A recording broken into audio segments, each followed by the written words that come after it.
funny enough, son, I think I'm about to go pose naked. One of my like an art class? Yeah, so one of my partners, he an artist, he a visual artist, and he said they basically paying a couple of $100 or so, a few $100 for art models.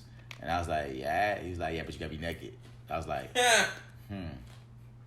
So I said, do I? Like naked? Like naked? It's like it's a visual arts class. Now I was like, damn, I don't know. Like I even put it on my Facebook. Like, what y'all think a nigga should do? Overwhelmingly, motherfuckers like, man, they talking paying a few $100 for you just to stand up for an hour and be naked. Shit, give me the job, give me the gig. Some people saying give him the gig. I was like, well, yeah, it is like a couple $100 just to stand there naked for some students. It's not like we about to put you out here on Pornhub, nigga. It's like, nah, niggas for my class. So, you know, just burn the shit afterwards, nigga, because I don't need no scandals and we Gucci. I need to take everybody, we need to do those Dave Chappelle phone. Yeah, right, like, make sure nobody got their phone out. Because, like, you know, I'm actually trying to do this acting shit, dog, and I don't need nothing coming back to me in any way. Like, if I was some regular nigga out here, I'd be like, hey, no dick swinging. But I'm like, nah, like, you know, I don't want some random thing. Yeah, something might pop, you never know. And next thing you know, like, oh yeah, we have this naked art piece of you. There's your dick. We put it on Facebook. Like, damn, nigga, my mom's on here. Like, it comes up when you Google search me. My ass still comes up. That's pretty trippy. That is still pretty trippy. It's pretty trippy.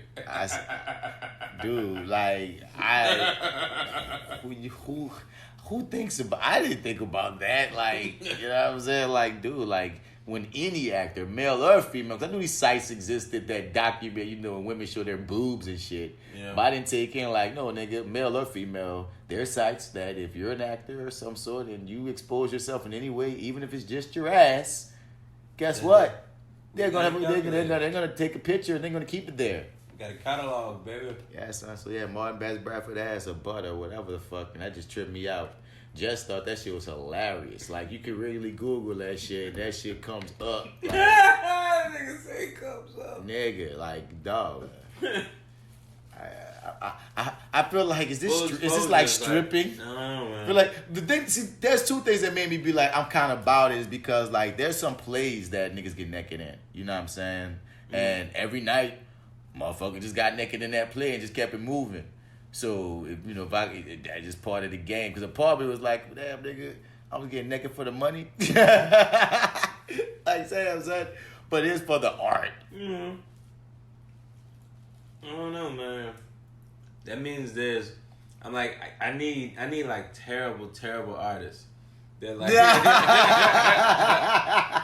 don't be bringing these fucking prodigies in here who do detailed sculptures and shit. Like, nah. My nigga said it with every blemish, every problem, every trouble spot. If anybody in this room wears glasses, take them off. Niggas. No contacts. Take off those goddamn glasses. And I'm like, son, and then do your work. I'm like, son, like, I'm about to just be stripping for strangers. Like, and my partner. So I even make even words like, damn, nigga, like, because, women show titties to each other all the time. Nigga, I don't know what none of my niggas' dicks look like. But that partner gonna know what my dick look like. It's not like a thing, you know? All reviewing that show. Review that show. And if you think we can, we can still view that show. All the people be trying to view like us, but you know they can. It's Marty, and that's it.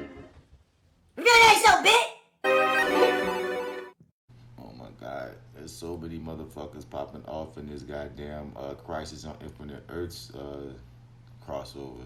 I mean, this shit is starting to feel crowded.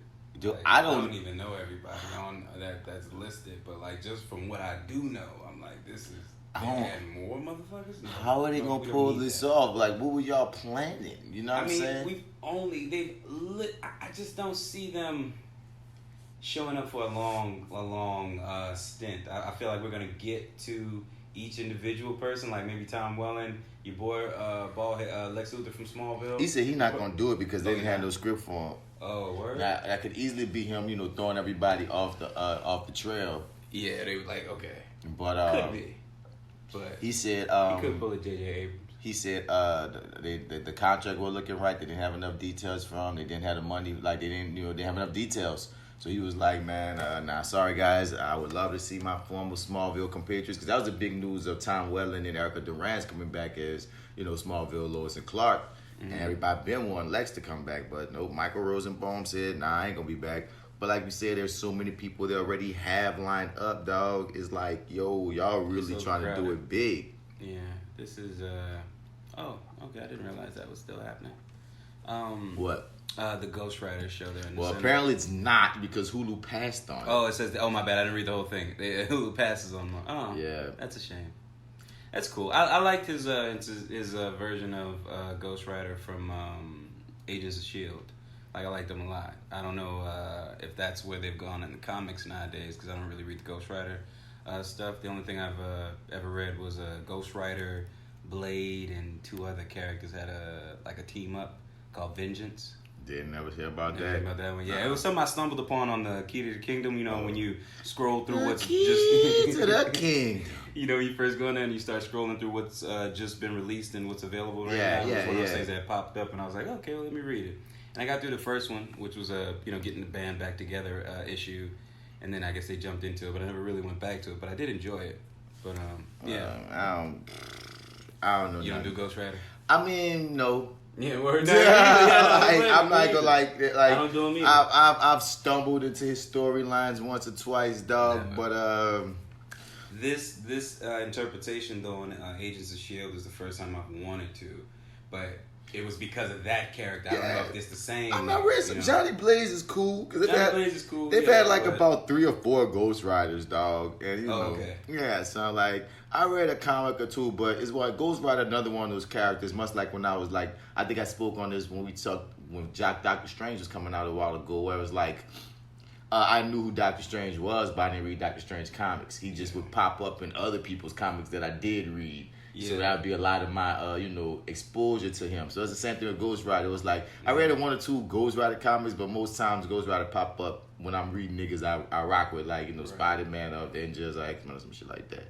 So it's like, but like you just said, I had an interest in them doing the show based off the dude from the Agent of S.H.I.E.L.D. because he swagged it. They nailed it with him. He swagged it, dog. Yeah. He had a nice temperament about him, but look like Hulu said, nah, we good. Did you see the current season of Agents of S.H.I.E.L.D.? You caught up on that?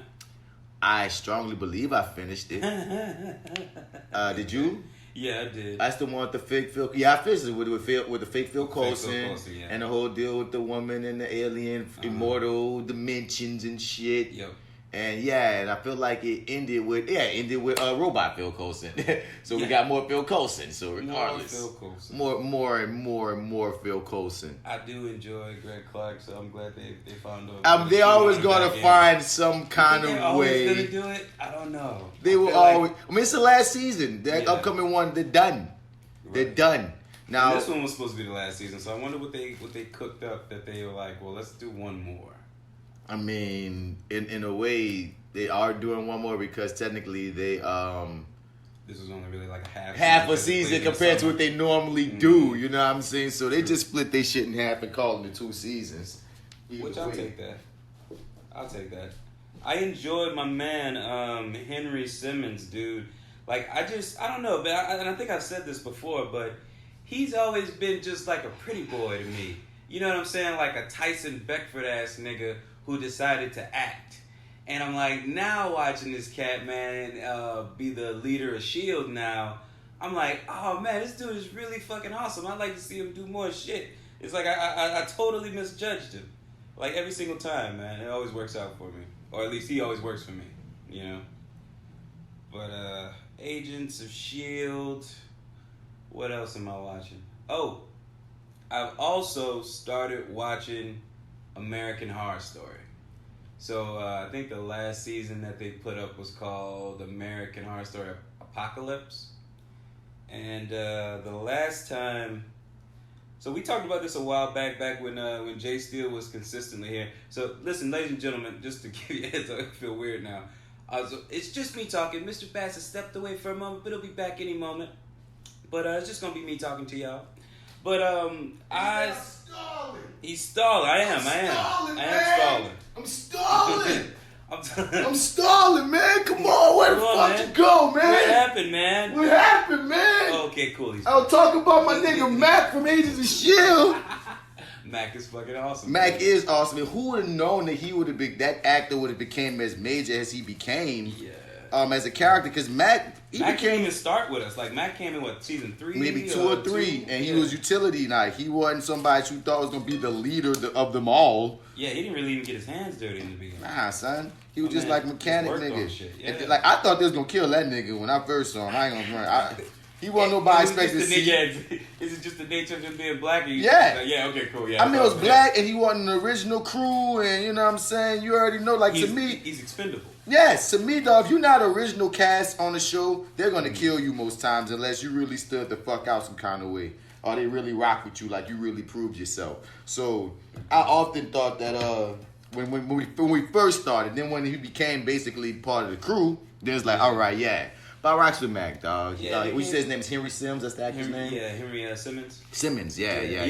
Yeah, like he's always dope. I never gave him credit though. He's been in the game for a minute. I know. You know what I'm saying? Yeah. And sometimes I watch old shit and I just run across like, oh, hey, that old boy go Mac. Mac was on one of those.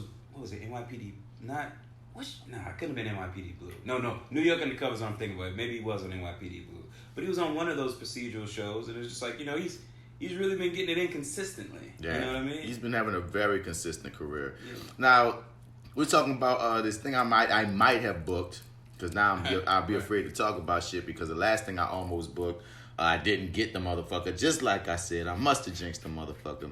But I just like, nigga just hit me up. I might be going to Chicago to shoot a procedural show. They got me pinned. Mm-hmm. And it's just funny how you often wonder who watches procedurals. I mean, and I know who it is. Right.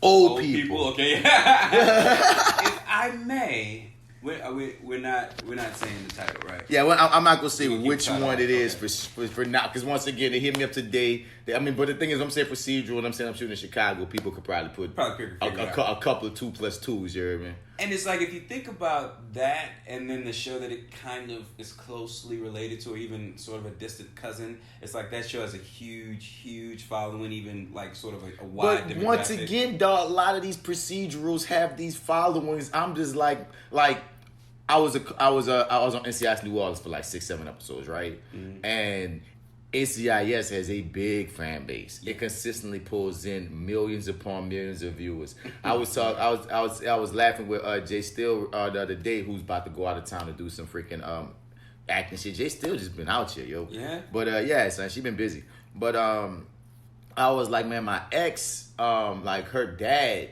was like, he passed away. Real cool people, rest in peace.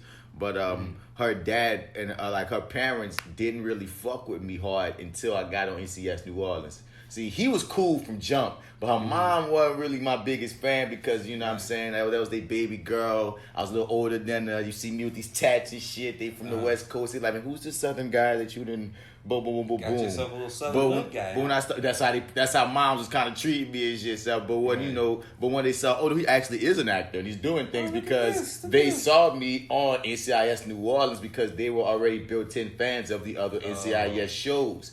You know what I'm saying? So now you got it on the ground floor with them, yeah. Yeah, so especially the pops, because the pops was, like I said, moms was like kind of standoffish with me at the times, but her pops was like always cool, like. But when I was on that show, that nigga became my biggest fan. You hear me? That was my nigga from that point. He was like, "What's up, Marty?" Like, "What's up, yo?" But he was old. He was older too, because like, even though she she was young or whatever, he was like 60-ish or something, with like a whole bunch of kids and stuff. Like, yeah, so still getting it in, bro. Bruh, yo, snow on the roof for the fire. Hey, I can't hate on them, dog. He's cool people. Right. So you know what I'm saying. So like, but. Then I even saw, like, because even her mom was not as old as her dad, because her dad had, her mom was about like maybe 15 years, but still. Oh, old school play. Gotta watch it as young. But I'm like, mom is like mid to early 40s, dad like 60s. they're the ones that built in and watch these type shows for real. You hear me?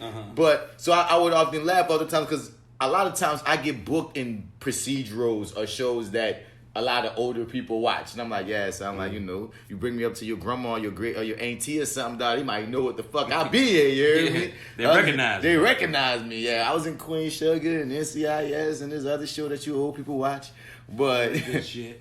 But yeah, so I just often wonder like who keeping these procedurals afloat? Cause procedurals, bruh, dude, they stand the test of time. How many NCISs we have? Like 15.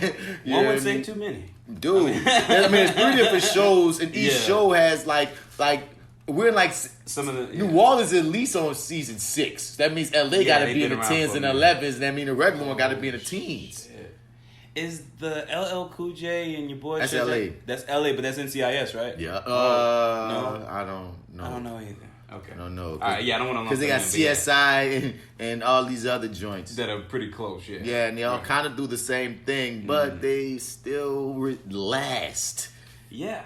I mean, it's something about like those CBS procedurals, and I guess to an extent like the NBC ones as well. Oh, that's definitely almost LL. Guaranteed. It is okay. Yeah. All right. Fair enough. Yeah. So NCIS, New Orleans. That Los Angeles. You're almost guaranteed though, like at least 3 to 5 seasons. Like when you get on one of those shows, because it's like they have their own built-in audience, and it's like the folks who tune in to CBS on those nights, they're not changing the channel. It's just on. It's on from 7 to the news comes. We on. Riding it. You know, we come from a time when we only have 5 channels. Yeah, I don't. It's got to be incredibly hard to get canceled on CBS though. It just got to be. So, but yeah. Yeah, son. So I've never been to Chicago before. Oh, okay. All right. Word. First time. Yeah, bro. Gotta get you some deep dish. Hope it's not cold. Oh shit! I don't fuck with cold weather. I don't know. Doesn't cold like having closer to like the end of October? We wouldn't know in New Orleans, We wouldn't Marty. know, right? Okay, fair. We don't know where it gets cold anywhere. Yeah, I guess you're right. I guess you're right. Just saying. Yeah. Global warming is a thing. True. What's up, Miss Greta Thunberg? What the hell that little girl name is going in on all them white people? Let them know. Miss Switzerland, I'm with you. Word. But yeah, man, we shall see some. We shall see some. But welcome to the Reviewing Dat Show, y'all. Yeah. It's that actor guy, Mr. Bass in the building, man. The evil Marty, as they call it. Yeah. And it's then with favorite host to my right. The favorite host, Marty, M-A-R-T-Y, Edwards504 on Instagram, Twitter, and Snapchat. Also go to lowrainpictures.com, click on the Your30 tab where I co-host the show there with, what is his name? Black Actopedia. That's right. The Black Actopedia. Your30 with Marty and Black Actopedia. Black Actopedia. Also known as The Arrogant Observer. Check us out on where you find your podcast and all other things if you want to hear our voices more. Mm-hmm. Yeah. Mm-hmm. And if you'd like to hear us talk about in time, Son, don't stop. Stop. I know it bothers you, and I can't help but bring it up because it really happened. It really happened. That hurts, dog. Like, look, you got a witness, bro. That we really sat there and did it. It's not like it's in our head. We imagined it or nothing. For new listeners that might not get this in joke. I'm sorry, yeah. Our homie of the podcast, Peanut, shouts out to you, my dog. Mm-hmm. As we always say, hit us up at reviewingdat@gmail.com. You refer it, we review it. Because that's what we do. Otherwise, we're going to talk about whatever the hell we want to watch in that week, and you're going to just ride with that. But our nigga Peanut, he referred a few things, and we usually we reviewed the last couple things. Yeah. So he referred this joint In Time, the Justin Timberlake joint. And there's a way that we review films, especially if you refer it. If we refer it, we're going to turn that bitch on. We're going to sit there and we're going to watch that bitch frame by frame, giving you live commentary, insight, and everything else, dog. Like, we ain't going to play you. We really go in.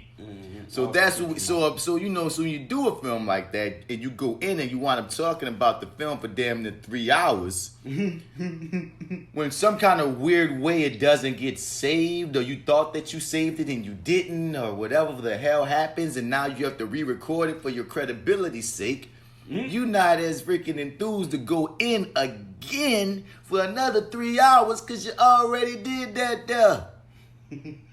So when Marty bring it up, he just reminds me of, that's a loose hair, whatever you call it. It's like a loose end. Like, it's a loose end. We got to kill that person. We can't keep saying y'all refer. We review it, and we got a whole review up in the air that technically never hit the F of the homie to hear, even though in our hearts of hearts and our lives of lives, we experienced that. Don't worry. Twice over. Yeah, we left a witness, though. Don't worry about it. So we're going to call up Tyreek. He's going to leave the back door open, and we're going to spray everything. Oh, God, Tyreek, please open the back door for that. Because the thing is, I watched it double time. I watched it, to have an idea of it, to watch it again. Then I watched it with you the time that we sat down and did it. So I'm kind of fucking in timed out because it wasn't a movie that I hated. But after watching all those times, it wasn't the movie that I was in love with either. After my first rewatch, I was like, yeah, okay, I remember now, and I don't need to watch this again. I don't need to watch it again. Like, it's one of those movies where I was like, okay, that was cool. Yeah. But you don't watch it. I enjoyed it more at the time. Mm-hmm. When I first watched it when I was younger. Yeah, and now I'm just kind of like, oh, yeah. Doesn't quite play the same. It's not a bad movie. It doesn't change, but it's just... I'm just not excited to fucking review it again. Yeah, it doesn't have a lot of rewatchable value on it, but... Maybe we could just talk about it and not do frame by frame. I imagine he would appreciate that at least. Or, like I said, when he come in town... Just force him to sit through it with us? You gonna sit through it with us, nigga. That's the other side of that. You want it? Oh, come on, man. Come on. You want to come get it, though. Come on and get it. Damn it. But, yeah. Welcome to the show, man. We got some news to get into, some talk to talk. And some shows to talk about, you hear me? So first and foremost, you hear about that Batman movie? You know I'm always to ask you about that Batman news, nigga. You hear about that Batman news, nigga? I have not. What happened with the Batman? Jeffrey Wright is leading the charge, most likely going to be officially cast soon as Commissioner Gordon. I think it's a good look. I wish y'all could see his face, ladies and gentlemen. He's ruminating on it. I do. I want to first start off by saying I think Jeffrey Wright is fucking phenomenal. One of the most underappreciated actors of our generation to say he's such a heavyweight. Abso-fucking-lutely. You'll never get tired of seeing his face. He's always awesome. He's always complete fun. He's always beast. Underrated and underappreciated. I don't want to say underrated because people know he cold if you know who he is. He doesn't get the respect he deserves. But he don't get the respect he deserves. I'm saying underappreciated, dog. He won our freaking... He's a heavyweight. Like Jeffrey Wright is... He should we should be seeing an Oscar on that man pretty soon. Like there's a trip that he's not more mainstream. He should be way more mainstream. This will hopefully get him more. Westworld got it to a degree. Yeah, that's what I'm thinking. Like I was like, Westworld. I mean, yeah, you're right. Nobody really. They don't bring up his name when they talk about him like they should. Like you know what I mean? We'll bring up a Forrest Whitaker, Lawrence Fishburne, or Denzel. Mm-hmm. But Jeffrey Wright ain't gonna be brought up. But he is cold. Right. And with that being said. I'll now say I don't know, man. I don't know how to say that out loud if that's even really a right complaint, but it's like when you get Jeffrey Wright, just the picture that I get from him is like, okay, cool. He definitely works, but I don't know. Never mind. I don't know. What's your butt, nigga? What it is? My butt is like hiring Jeffrey Wright is not like hiring, say, a with Jonah Hill, who's no. also up for grabs. That might be either Penguin or Riddler right now. They don't know which one they want to give him, but he wants $10 million. I would watch him as a Riddler. I'd like to see what he would do there. See, not as a Penguin. I meant to say Penguin. Did I say Penguin? You said Riddler. Okay, yeah, I meant to say Riddler. I meant to say Penguin. But see, now, but I would be more interested in seeing him as the Riddler, funnily enough. Even though there's other people I would like to see as the Riddler. When he brought him, because my only reason for not wanting him to be Penguin is because he's not British, and even if he put on a fake ass Brit, because Penguin's a Brit, even though Dan DeVito didn't play him that way, all they just be feeling here in Penguin as a Brit. Maybe I'm tripping. Maybe he ain't supposed to be British, but I just feel like he just he could be. Feels British to me. But I had to think about it. But if he's not a Brit, Jonah Hill could do. I mean, a lot of people keep thinking he's going to be Penguin because his size, his sensibility. Mm-hmm. Yeah. But one of the big news that came out about him was. Different. He wants $10 million, and Batman himself is only making like 4 or 5 off this picture. So, well, that's just probably not gonna happen. But then again, Jonah Hill is a Academy Award nominee. That like see, that's the other part of it. Like people are saying it's because the accolades could be why he's asking for more money. Yeah. Because somebody said, well, he's the more famous. Like, he's not more famous than Robert Pattinson. And no. They're about what in fame. Yeah, I would say they're. I'm not saying one, like I wouldn't say one's more just so bigger than the other. Yeah, they're about what and what. It depends on your audience because Robert Pattinson is going to always be the Twilight guy. Period. Exactly. So always going to have those young fans. All those people who grew up with those movies, they're always going to know him. You know what I mean? And Jonah Hill the same way with the people who grew up watching Jonah Hill. So they bought what and what I feel like in fame. Yeah. Now Robert Pattinson is worth more money because the Twilight films was some shit. Like I looked it up, he's worth $100 million. Doesn't mean he was able to just do all these goddamn indies since Twilight because his ass ain't got to do shit else. Right, he can do what the fuck he wants. He made like 27 mil off just Twilight that he just sits on. So boom, boom, bam, and then we ain't talking residuals, royalties, and everything else. So he worth 100 mil. Jonah Hill's worth 45 mil. But when Jonah Hill said, "I don't give a fuck what I have. I know what I'm worth." I mean, yeah, like he's gonna do the work. So I mean, if you can afford that, I say get him. But if you can't, fuck it. I mean, it just seems like else will do it. But the way that this cast is seeming like it's shaping out. Okay, so we got Robert Pattinson, who comes with a price tag as Batman. We got Jeffrey Wright, who ain't nothing to sneeze at as Commissioner Gordon. I think a black Commissioner Gordon is interesting. It also gives us way to a black Batgirl. It was gonna be interesting because black. Let us go. Yeah, see, that's what I'm wondering. See, I guess that's what I'm wondering. How's this going to trickle down into the rest of the universe? Because there's other connections that makes Batgirl will either be black or Hispanic at the very least. She can't be no white girl because she's got to be mixed. She got to have to be mixed or something. Yeah. You know what I mean? At the very least. And there's always this rumor of how they want Rihanna to be Poison Ivy. So I'm saying when I'm hearing all these names of with these price tags attached, and when I hear Jonah say I want 10 mil off the dump, I'm like. You probably don't really want to do this film then, bro. Yeah, have you looked at our budget, bro? Maybe we could pay you on the back end. I know it's Batman, but it feels like this particular director's vision, he has all these villains and all these other actors that they're casting. I don't know what their budget is, but we may not be able to funnel $10 million into just you. We may have to figure that shit out. Because who's to say that whichever role, I don't know if he's going to be Penguin or Riddler, no one does just yet, but who's to say that role's going to be big like that? Because when you have that many villains in a role, if you have that many villains, in a film, you can't give them all equal parts time. And somebody's going to most likely be the main villain out of everyone. So who's to say Penguin or Riddler weren't just motherfuckers as part of the mystery? Because, the whole rumor about the film is it's going to be like a mystery noir tale. So, you're going to see, it's almost like a whodunit, it feels like. So you're going to see different characters, but not everyone's going to be major. Like if Rihanna is Poison Ivy, she might get like 5 minutes in this particular film, but we just establishing her in the world. Yeah. Whether she is. So I might pay 10 mil for your cameo, homie. Is this based off of anything right now? Lightweight, they're saying a lot of the Long Halloween is the inspiration. Okay, right. So, the light inspiration, because Matt Reeves hasn't gone on record to say the Long Halloween was the inspiration. But when you say mystery, noir, when you have all these villains in one, and that was like the early talks of one of the earlier books that they were tossing to him at DC, people feel like, all right, we're putting two and two together. Even if it's not going to be the direct retelling of the Long Halloween, this seems like the vibe you're going, just given what's already known. Especially with so many villains in one movie. I don't think they've ever done anything like that with Batman, where it's like, it seems like all these motherfuckers gonna already be established, even though they're going with young Batman. So, like, if Batman Begins was Batman Year 1 and Batman 1989 was like he probably doing it for a good 10, this a nigga on like his 4th year. So some of these villains are new too, but they're there. Yeah, we're not gonna get a whole bunch of origin stories for all of them. So I'm excited about this film the more information comes out. Because like I said, when they said Jeffrey Wright is commissioned, I was like, oh. And then they say they're trying to cast Penguin, they're trying to cast Riddler, and they got the whole thing, John David might be Two-Face. So it's like, they got all these rumors. And look at it, once again, look at this cast that they're building.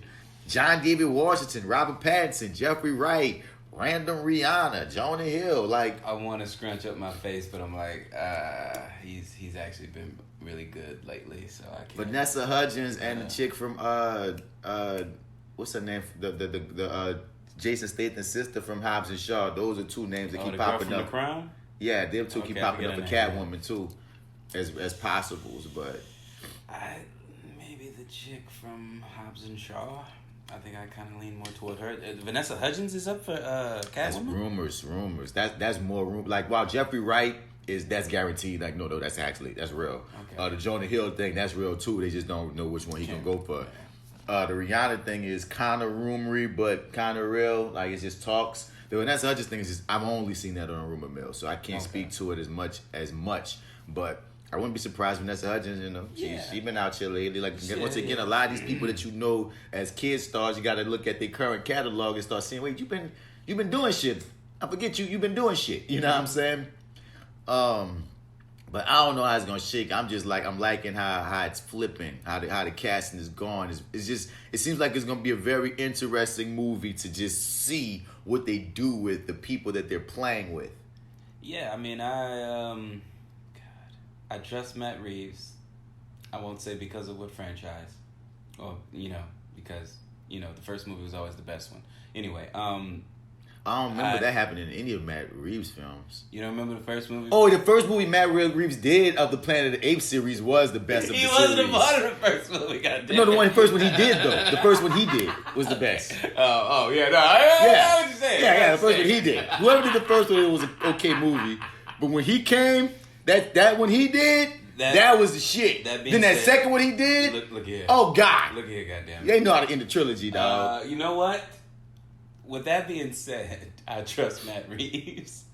So, but every single thing about this, every little bit of news and stuff just has me more intrigued. Wow. It's intriguing to say the least, dog. In the very beginning, I think about where I started and where I am now. It's sort of like, okay, I'm wondering if y'all can give me some news that makes me think, ugh. You know what I'm saying? Like, every single thing that they've told me has just made me more and more intrigued. Interested, right. Yeah. And so I want to know. I want to see the movie. Now, stop telling me news and start filming. But that's the thing. That's all you about to get so far, because they got to cast this bitch before they film that bitch. And, Jeffrey Wright was just, to me, such a step in the right direction. You know, almost gives your film credibility, like on some acting shit. Yeah. You know, because Robert Pattinson himself, if you've been keeping up with his work, everybody that keeps up with his work sees, he's a bomb ass actor. But it's gonna be this movie that's gonna be proving to people that he ain't Twilight Boy no more. But when you cast Jeffrey Wright, it's like when Nolan cast Michael Caine as Alfred. It's like, oh shit, y'all ain't playing. That's kind of perfect. When he cast Gary Oldman, it's like, oh shit, Nolan ain't playing. You know what I'm saying? Because it was the same thing with Christian Bale. If you were up on Christian Bale work, you knew, Christian Bale ain't no hoe, but he wasn't mainstream yet. You know what I mean? And the last time we saw him, he was fucking in The Machinist, where he was like, but that was still an indie film. Still an indie. You know what I mean? I'm talking about to the mainstream. You know what I mean? Most of the mainstream might have known him from American Psycho, but that still was an indie favorite. Equilibrium didn't blow. You know what I'm saying? He was in things that didn't. You might know his face. Yeah. So you know his face, right? So even though he was cast as Batman, that was his testing ground to be a superstar. But what Christopher Nolan did, Michael Caine, legendary actor, Gary Oldman, beast. He's like, to me, I often say that Jeffrey Wright is like the black Gary Oldman, or Gary Oldman is like the white Jeffrey Wright, because their careers remind me of each other. They're such chameleons in everything that they do, and they don't get brought up enough. Because that's the same story of Gary Oldman, dog. If you check that man's resume, he's one of the most amazing actors in Hollywood. But when they speak of the greats, they don't bring him up enough in the same kind of vein. So to me, damn, it's almost like the same difference where Matt Reeves went with a chameleon beast actor to be his other part of the squad as Commissioner Gordon, and I think it's gonna work out for him, son. I really do. Yeah, it is. I mean. The thing is like, we're super excited and they haven't shot one frame of it yet. You know? And it's like the only thing that, and I don't know, it's just in such capable hands, I don't see them coming up with a pile of garbage in any shape, form, or fashion. I just don't see that in any reality. And they say that J.J. Abrams about to take over the DC universe with, it's going to be, the rumor right now is J.J. Abrams and James Gunn are going to be the gatekeepers of the DC universe. The rumor is that, J.J. Abrams is supposed to sign this big deal with Apple.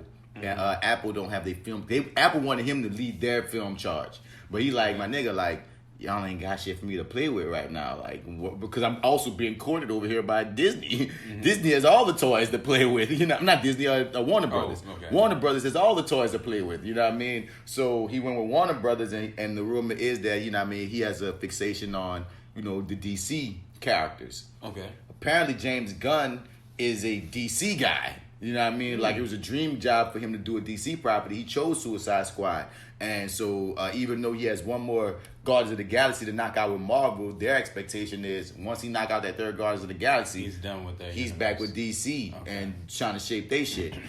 Apparently, more into the rumor mill, they're recasting. So they're trying to find a new Superman as we speak. So remember, there was all that talk about how we're going with Supergirl first. They finally getting their mind right and thinking and knowing that somebody, JJ maybe even had to let them know, nigga, no, y'all need to freaking get a Superman. This is DC Universe. You cannot have a DC Universe without a Superman. He's I don't give a damn if Batman sells more of girls like Wonder Woman. Superman is like the foundation of your goddamn universe if you're going to have one. You know what I mean? So the talk says that they're looking for, like, just how we got a new Batman, they're looking for a young cat to take up the possible new Superman. And they're even has gone as far as to say that in the future Superman movie, they plan to have a Supergirl cameo within it to set up that Supergirl movie they eventually want. And that's what we said when they first brought it up. Like, yes, Superman sets up Supergirl, not the other way around.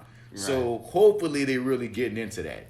So you think the plan is, if all of this stuff goes well with the new Robert Pattinson Batman, do you think that they're going to, like, if he has a huge opening or it's huge success, everybody loves it, think they're going to integrate him and start him, like, do the Iron Man thing and start the new universe off with him and sort of what kind of happens in his movie?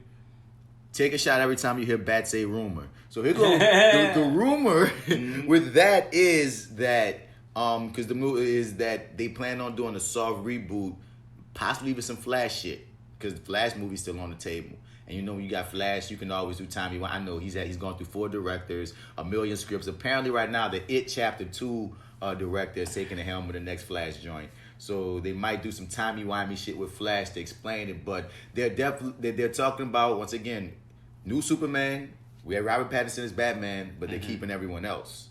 Okay. You know what I mean? So we're going to keep Wonder Woman. They're keeping Wonder Woman. We're keeping Aquaman because they're working. Shazam. Right. You know what I'm saying? Yeah.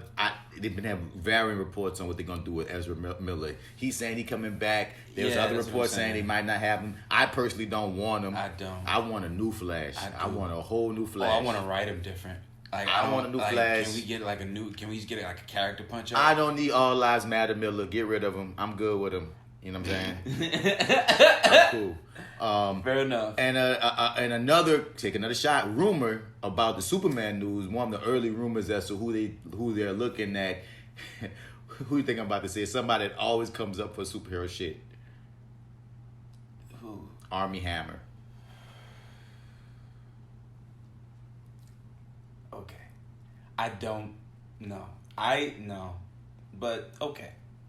If this will get the ball rolling and we can move this bad boy, we can start doing some shit, then yeah, I'll take Armie Hammer. He's not my first choice, unfortunately.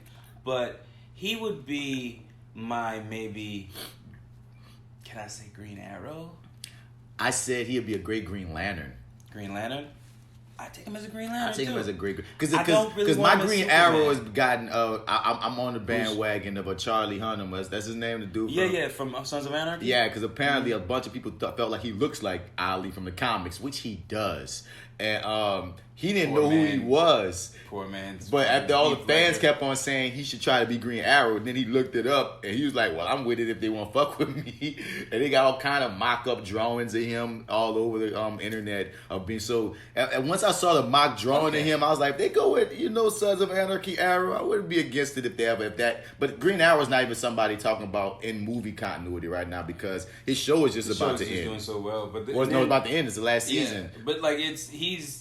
Like besides, I know you love it, but like that show, everybody loves like Arrow, right? I mean, it's generally loved, right? It's no, or you could what? It depends. I feel like it's going out mixed. Going out mixed, really? Like I mean, like there's I listen to all the nerd podcasts. Yeah. There's one podcast somebody might love it still. You missed another one, someone talking shit. So And I think it's going out on a more mixed note. I feel like the Crisis, everyone's excited for all of those every time, the crossovers. Okay. But either way it goes, your boy has such solidified himself as Arrow to the point of, because that show is what led to all this DC on TV universe shit. So I feel like they haven't been having any fire under them to feel like they need to put Green Arrow on film. Right. Because they already doing so well there. Yeah, they already got him so heavily saturated in television. But one thing I will say about Armie Hammer, I think I said this on this podcast before. I worked with him on the indie with Zazie Beats. You feel me? Yeah. And he's tall as fuck. Like he's tall. Yeah. He's tall. Yeah, he's friendly. He's cool. Like he has a warm vibe about him. Like when they said him for Superman, my first thought was because I think the real way to go with Superman is to go with the unknown. I think there's some 6 foot something white dude, black hair or whatever. I just feel like there's an unknown out there that they can because that's what happened with Brandon Routh. That's what happened with Henry Cavill. That's what happened with Christopher Reeves. I think every time they've cast Superman, they went with somebody nobody knew. Yeah. But then when they cast him, be like, oh, that nigga is Superman. So I feel like you need to follow history and find someone that's not on anyone's radar for that. But if they did decide to, because I feel like when you go with a name, that's because you're purposely trying to I'm going to say shock people, but you're personally trying to get people's attention at the very least. Yeah. He's such a cool guy. If he got the role, I would give him a shot. Because I could see why they would look at him. He's tall, he's friendly, dye his hair black. He has this, like I said, being around him, he has this vibe about him that's likable. You know what I'm saying? And you need that for Superman. But again, he wouldn't be my first choice either. Nah, I don't know, and it's also too. It's like there's a whole transformation and stuff that you got to go through, and I get that that's gonna take that'll be a bit of a process. That's what everybody's a superhero. Yeah, and it's like once you kind of have that sort of in front of you, then I can kind of make a more sort of informed decision. But just in general, I feel like he'd be better suited in another place. Like I think he could be one of the heroes of the DC universe, just not Superman. Again, Green Lantern. Yeah, the Green Lantern. If we were doing if I'm thinking of a Green Arrow movie, which that's probably not until I wouldn't even be mad at him to be Barry Allen. Well, because if he was the Flash in comics is blind. Already got the frame, yeah. Yeah, he a blind dude. Armie Hammer could be freaking Barry. Fuck Ezra. Like I'm saying, fuck Ezra Miller's son. I mean, all we need to do is have that nigga trip one time when he does that stupid ass. He looks like Barry Allen on some shit, dog. Like comic book. Because once again, because we watched the Flash TV show, so we so used to that guy being the Flash, and he kills it. I like the Flash. He's fucking awesome. If we're talking comic, that character fits him like a glove. Yeah, he got that's his show. You know what I mean? It's about to be his universe now with Arrow ending. Yeah. But how much time does he have left though? Dude, I stand by. Arrow did what 8 seasons, and we at 6 on. We're about to go into 6. 5 or 6, yeah. But so I feel like Smallville did 10. You think? Dude, they're not stopping this DC universe. They got a Canary spinoff that they already greenlit with the chicks from Arrow. They got they still trying to keep this universe going. So I feel like Ali tagging out, but Barry's the boy that played him is much younger than Steve and Amell. You know what I'm saying? So I feel like he's set here to, as long as people will take some more Flash, they're gonna do Flash. I feel like Flash gonna go a minute. Like they got a good 4 more seasons at the very least out of Flash. And they've also too, another thing they've done is they've moved up that clock that we've been watching since season 1. Oh no, let's watch some. We about to watch some of the trailers because a few some CW trailers dropped, and I want to watch them. Yeah, I want to watch it. But what I was about to say was, even though I can't think of my dog name right now that played Barry Allen on the Flash. Grant Gustin. Even though I love Grant Gustin, Armie Hammer looks like the Flash looks in comics. Tall, blonde guy that you trust. Okay. You know what I'm saying? And I've often said that Ezra Miller has been playing Wally West. You know what I mean? He's just been playing Wally West. Barry Allen is not the jokester Flash. But I'm just saying, the jokester Flash with the quips was Wally West. He was a sidekick at first, but he became the Flash at some point, and that's who Ezra's been playing. Barry Allen's a different character, dog. But let's get into some flashy, some. First we're gonna check out Arrow's extended. What you talking about, Arrow? The only way that this is bearable for me is if I am certain Wait, bring that back, boy. That was your boy for first season. They ain't playing no games. Tommy. The only way that this is bearable for me is if I am certain That's his best friend, huh? my sacrifice, my death, will protect the people I love. There is a crisis coming. We're facing the destruction of pretty much everything. Good luck. Nice of you to show up. This is the night that we have been waiting for. This city will be ours. Less talking, more fighting.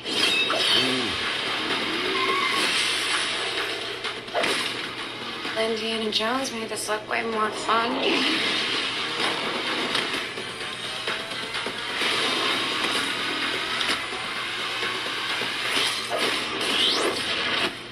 History is repeating itself. Oliver? Hi, Mom. Oh, we bringing moms back too. So Arrow, I forgot you haven't been keeping up with it. So, but you did see the Last Crisis, right? Yeah. And you saw the Last Crisis. Ali made a deal with the anti-model, the black dude that and that saved Supergirl and Flash life. Remember? Mm-hmm. So basically, the last season of Arrow basically ended with your boy cashing in, saying, "Nigga, you gotta die," because that was a deal we made. Oh, but I feel like he's taking Oliver on this ride through like the universe and through time and shit. Like there's some weird shit going on with it, but it ended with the anti-monitor taking him to some other universe, and that is what it is. You dig? And like that your girl who played Felicity, she not coming back, but her story ends in the future because they they always do the past flashbacks, where they do flash forwards now where you meet his daughter who's a vigilante and Diggle's kid. They got all kind of shit going on in the future, and that world is getting a spin-off of its own. But but when you meet Felicity in the future, you see that at the very end she gets Smoke. Yeah. But they get married at a point. Oh, okay. Yeah, that's what happened at some point. I remember. So right. I remember him proposing. They end her story last season because the actress not gonna come back, Emily Bad Ricketts. But her story ends with some kind of way, and like she ends up with Ollie in some other universe or whatever. But we don't know what happens to Oliver after he disappeared for all that time. He ain't there for his daughter to grow up because he made that deal with your boy. Mm-hmm. So they saying this final season, which is truncated as fuck, it leads up to it ending basically at the crisis. They saying every episode is almost like an event episode establishing a marker to get to the crisis.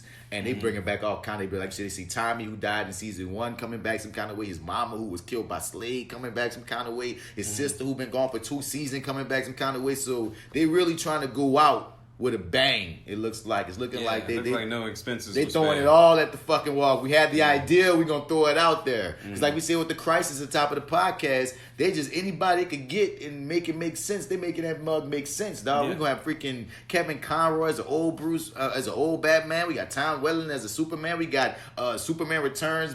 Brandon Routh Superman. They talking about they might even shout out some DCEU stuff like in the movies. Like they might connect some movie shit too into this. Though they have all kind of shit they talking about doing with this crisis, dog. See, man, it's so flooded, man. So packed with shit. I'm wondering how that's all gonna play out.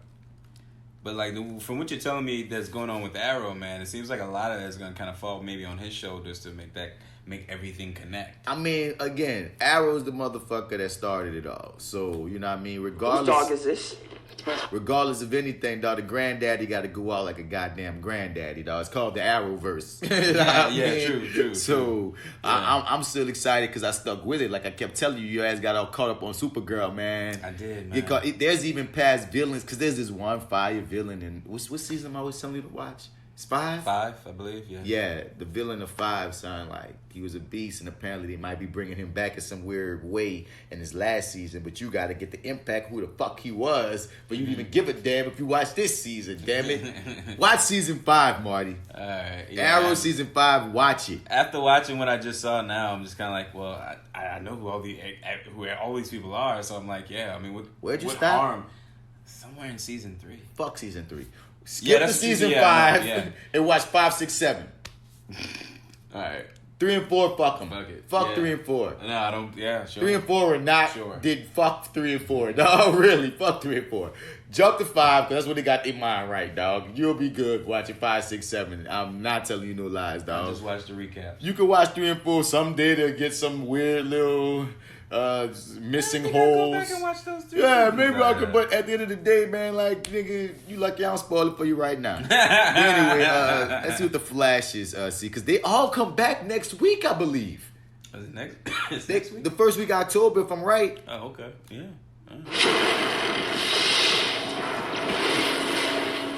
My name is Dr. Ramsey Rosso.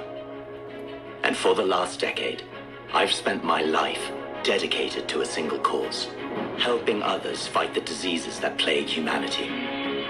But not anymore. And it's all because of them. You see, there are many cancers in this world, and they all wear different faces. Is that your boy from Hero? Some are doctors, like me. Some of them seek out the truth, regardless of the consequences.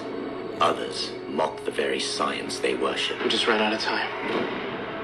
But the most dangerous ones are those who call themselves heroes. They claim to fight for the things that matter in life. Truth, family, law, order.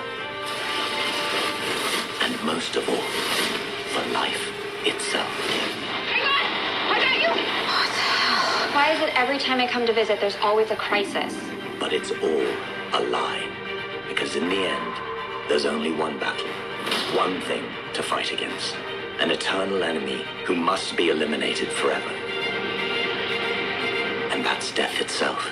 Are we under attack? The scientifically impossible probably will happen. I don't need to understand them. Just tell me what I can do.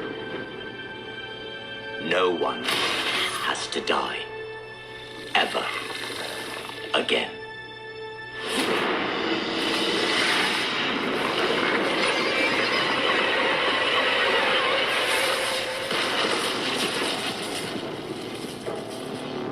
Yeah, I don't know who this bad guy is, but you're right. That is the doctor from Heroes. Yeah. That looked pretty interesting. Save the chili to save the world. That looked pretty interesting. Yeah. Where did Flash end off? His daughter died. Yeah. And then they let whatchamacallit got free. Who that? First E-Boy. Flash, yeah. My nigga. Right. He got free, and that's all I remember. Yeah, man. Well, we shall see with the Flash. I'm interested. Like, I just saw a whole bunch of just imagery. Like, I don't know what the hell's going on. Like, I'm glad he finally got his chin strap back on his costume. Yeah. Word. All right, so hold up. So the Flash will have 2 villains this season, which will be split in 2 arcs. Ramsey Rosso, a.k.a. Bloodwork, will debut in the first half. He will be a former acquaintance of Caitlin. In the comics, he suffers from hemophilia, which leads to an obsession with blood. He develops a power called hemokinesis, a terrifying ability that allows an individual to control blood with the mind. All the scenarios in which that could be used can keep you up at night, real. Mm-hmm. And Crisis on Infinite Earths will be important to both Barry and our villain, and is said to drive the story. The main villain of the second half hasn't been revealed, but will be linked to the Crisis. And that's how it often is on these shows, especially on Flash. Like there's always this mystery villain that you didn't even know. That's like, oh, he's the real villain. Yeah. So yeah, man, I'm here for you, Flash. Yeah, always. Black Lightning dropped one too, yo. Oh, did they? Okay. They certainly did. All right. It got me confused, honestly, because I was like, it kept on making me think, wait, how did Black Lightning end? Remember, you fucking up. You fucking up was like, okay, now you work for me or some shit like that. To who? To the family. Because I know we found he was out. Like, I know who y'all are. Yeah, okay. Because I know we found out your boy's still alive too. Yeah. But peep this trailer though, dog. Like it really severely made me think, well, what the fuck did he do to these people?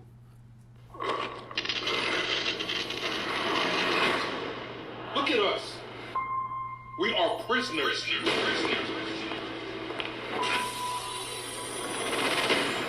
I wanted to let you know that your parents will not be returning home tonight. All these soldiers arresting anybody they want. They don't care nothing about our community. Where's Black Lightning? There is a clear and present Markovian threat. Consider this protective custody for your good and the greater good of the country.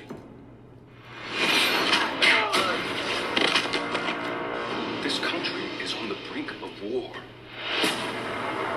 All we got is us. It's way too dangerous. Vanessa could be dead. She could be. Put the Freeland on lockdown. You got them coming from all sides. Well, we host him, okay? People are saying Black Lightning's dead. Feels like he is. The truth is so rare and so dangerous. How much worse does it have to get, Glenn? I'm gonna get out of here. Then I'm gonna kill you with everything you care about. My patience is running thin. You don't want to see me when I lose my patience. I'd like to see that, just not now.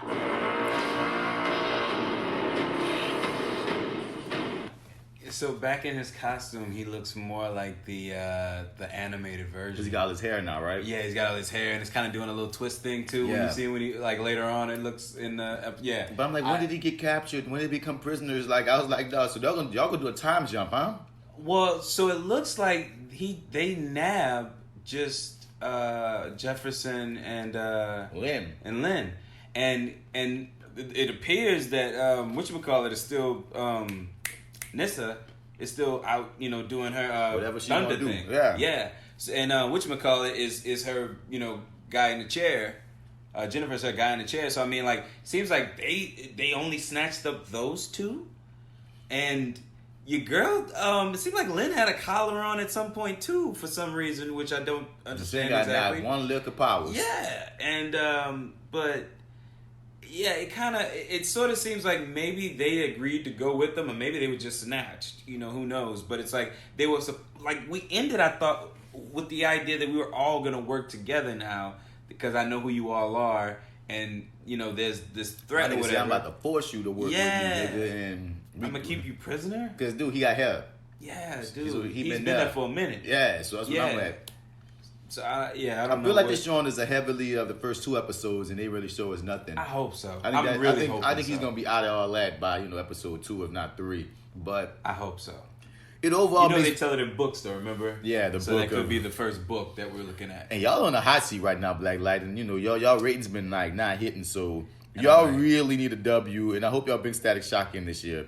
They're finally part of the crossover this year, and I'm wondering how Crest gonna play with all the pretty white boys. Being the only black guy you think he's gonna mention. Not just the only black guy, he's like the older black guy. Like he, you know what I mean? He ain't even like young, so you gonna be riding with Holly that Digger with the dude from Supergirl a lot. Oh yeah, shit. That's true. What's up, black man? And you gonna talk to Flash Daddy and shit. Yeah, that's right. Fair enough. But fair enough. I'm curious, Black Lightning, you really fell off for me in a lot of ways.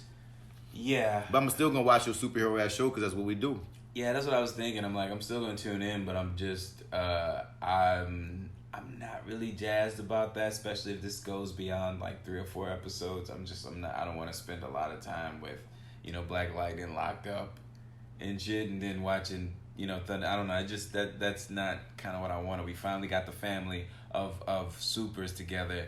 Like, don't split them up. Don't make that, like, I don't know. That's when your show is rolling on all cylinders, not when they're split. So I don't know. I don't know what's gonna happen. I don't know what we're gonna see. But I'm just not jazzed by what I just saw. That doesn't excite me. It's like Arrow and Flash got me excited. Yeah. And this one got me like, man, I can't wait to get past this shit. Yeah. I'm sure once we get past this shit, it's gonna be dope. Right. But it's right. You did not give me the dope version of what you have to offer. You gave me the build up. Right. And I'm sure once we get past whatever the hell that is, we'll be rolling. But maybe show us some fun shit. Would have been nice. I guess they thought they did with Thunder kicking that ass. Did they really? I don't know, dog. Because I'm like, Thunder is surrounded by motherfuckers with shotguns. All it takes is one, and she's gone. So I mean, there's a little suspense there. But I'm like, ugh. I mean, what is she gonna do? Ladies and gentlemen, he breathed for so you know. Right. I'm sorry. Yeah. Because Thunder has to take a breath. Yeah, because that's it. So she'll be bulletproof. Right. That's it. And if she those who don't know, she runs out of breath for 2 seconds, and boom, you ain't bulletproof, bitch. She ain't bulletproof no more. Yeah. She stops breathing, and all of a sudden, she's a human being again. So bullets work. What I'm saying? Yeah. And I'm just, I don't know, it makes me a little nervous. But then again, she does have that new suit that Gabby came up with. That sort of now makes her bulletproof, remember? Yeah, we'll see. Yeah, so, yeah. She ain't bulletproof in the face. No, not in the face, but then whoever gets shot in the face in these No one ever gets shot in the face in these goddamn shows. Ever. I'm mad that I'm feeling really guilty about not watching Titans. Oh, really? Why? Because it's been looking pretty good from the trailers. I'm not gonna lie to you. I haven't checked in. They're like 3 episodes into my now, and so we talked about it a little bit. I think. Yeah, about we did. That first episode really feeling like the finale from last season. But you watched the second and the third one though, right? Yeah, and was it the third one that kind of made me? It was almost like, fuck. Did y'all give me all of these at once the first time? Because I feel like I was able to just get through them a little bit better. Because now the way they do them now, let's just say that the last episode made me want to have the next episode there available to just jump into instead of fucking waiting. Well, that's a good thing. That is a great thing. Yeah, it's I mean, it's rolling on all cylinders, but it's like for me, I'm kind of like not rolling on all cylinders. It's just it's a lot more interesting. They got all these other characters. I mean, we got the Superboy, we got Jason Todd as a regular, we got a lot of things going on from what I'm seeing in the trailers and make me feel like I'm missing out on something. So it feels like the Superboy thing. Like, remember you said that was something that maybe wasn't supposed to be in there. And they tacked it on. Yeah, it seems like something that they've maybe thrown away. Because they showing his fucking ass in one of I saw him clean as dead in one of the commercials. Like he's a person. Oh, really? So apparently he's coming. Oh, all right. No mention whatsoever so far. Okay, because I remember that's what made me be like, because they were showing like a lot of the current commercials that might pop up on Hulu or Facebook or something. Mm-hmm. They just be showing like almost all the characters in action. And like, dog, they showed one of them. Nigga, they showed him like dumb. Like I didn't think this niggas was cast. If they make a dumb for every hero, they show like dumb. They show Dick Grayson doing something. Dumb Starfire doing something. Dumb Jason Todd doing something. I'm like, okay, dumb. But at one point they showed Superman Superboy turning dramatically. He didn't do no action. They showed him, but his face clear as day. He is cast.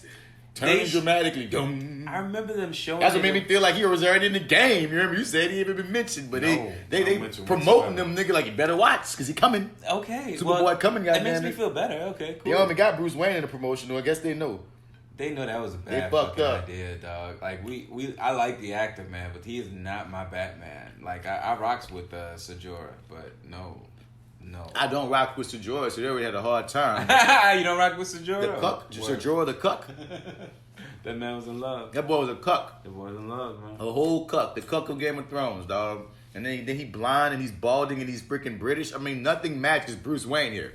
You know what I mean? Freaking older. Even if you went with older Bruce Wayne, you mean the older actors you could have gone with? Your boy is That's another rumor out here for Crisis.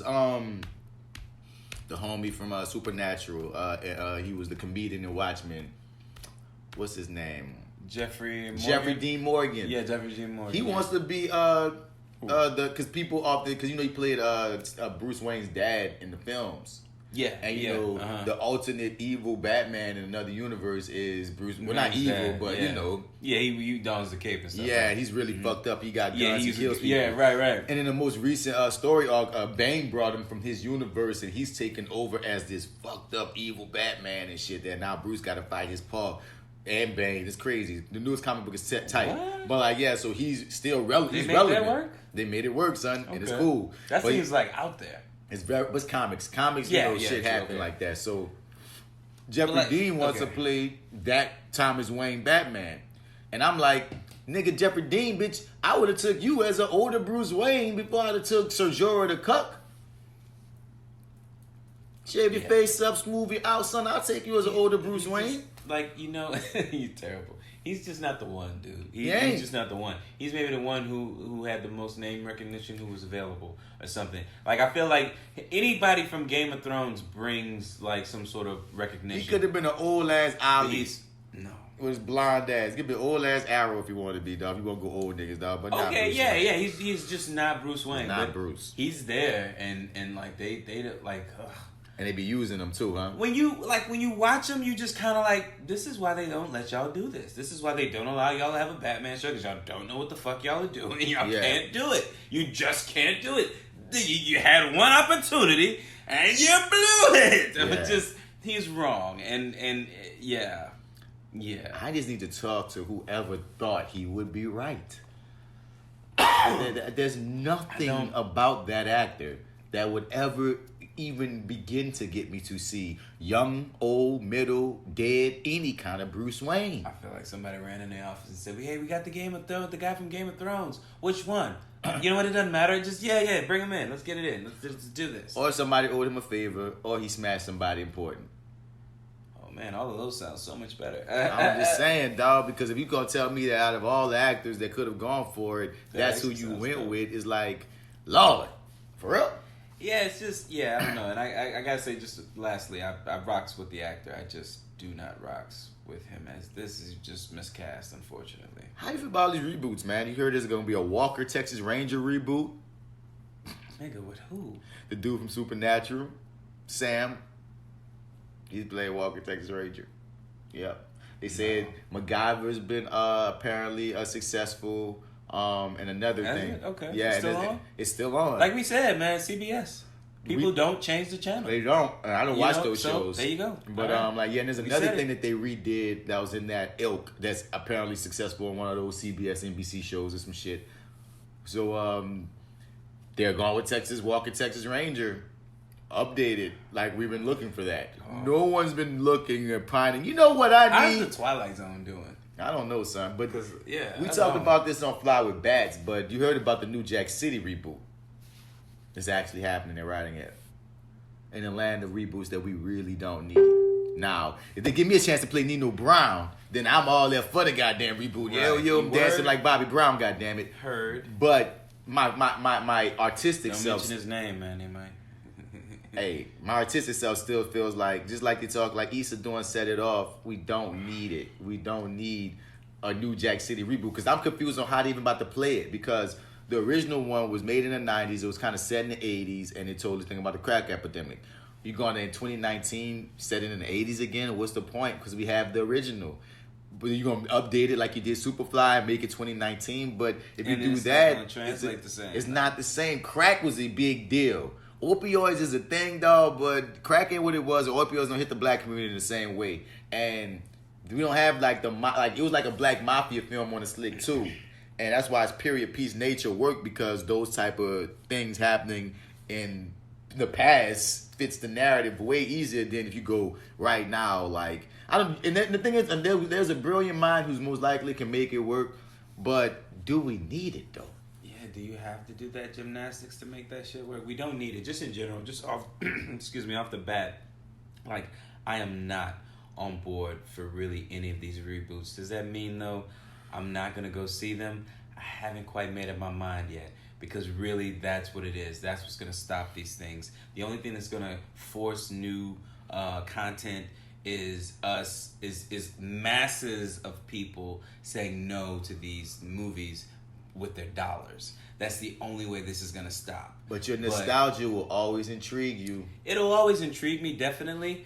But here's the thing. I'm talking about the general person. Oh, the general person, right? Yeah, exactly. You hear that there's a new Jack City reboot, for instance. You kind of like, oh shit, I remember, because you remember what that first one was to you, and you're like, oh shit, we're gonna make it again. Probably even doper. And the thing is, like that could be a possibility. But no, all I'm saying is a lot of people are like not even really with it. It's like a mixed bag going. Some people saying that's interesting, and some people saying don't do it. But at the end of the day, whether you with whatever side of the fence you on, you're still gonna go see it out of complete intrigue and curiosity based off of your nostalgia. That's what I'm saying. Your nostalgia always going to make you be like, especially with certain films, like, wait, how did y'all do that? And depending upon how you cast it. You know what I'm saying? And they got a lot of young black actors out here that can fill roles in that film. Just like me, once again, if you come for Nino Bats, man, I'm in this motherfucker. But, right, see? like you said, it's just unnecessary. It still holds up. Unnecessary. It still holds up. Yeah. I mean, we still watch that same one to this day. Dude, so, I mean, I think...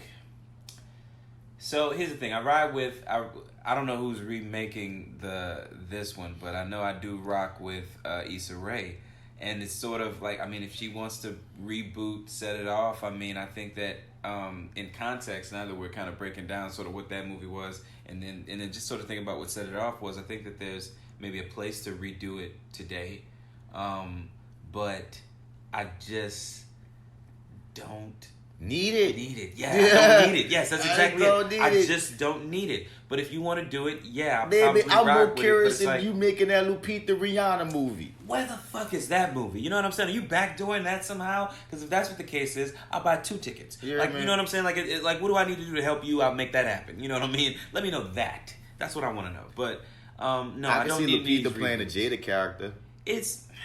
This is all unnecessary, but Yeah. it's all inevitable. Yep. And then the more successful these are, the more we're gonna get. Then they're just gonna start remaking Boys in the Hood. I'm like, who the hell is in charge of John Singleton's estate? I mean, let's start protecting that shit. Let's make sure that shit. Everything's gonna get the treatment at some point. God, man, I'll have to bring up Juice. I can see them doing that. I can see them doing Love and Basketball over. I mean, they're gonna start hitting. But one of the things that angers me is like our black classics. I feel like don't get the just due that they deserve on their own.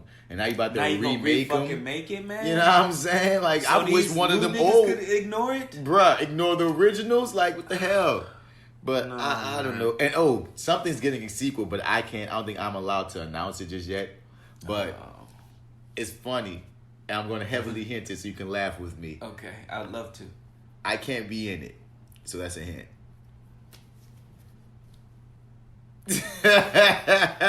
Get the fuck out of here. Nigga, please. Straight from the horse's mouth, I heard it. Get the for real? They're writing it. Oh, word.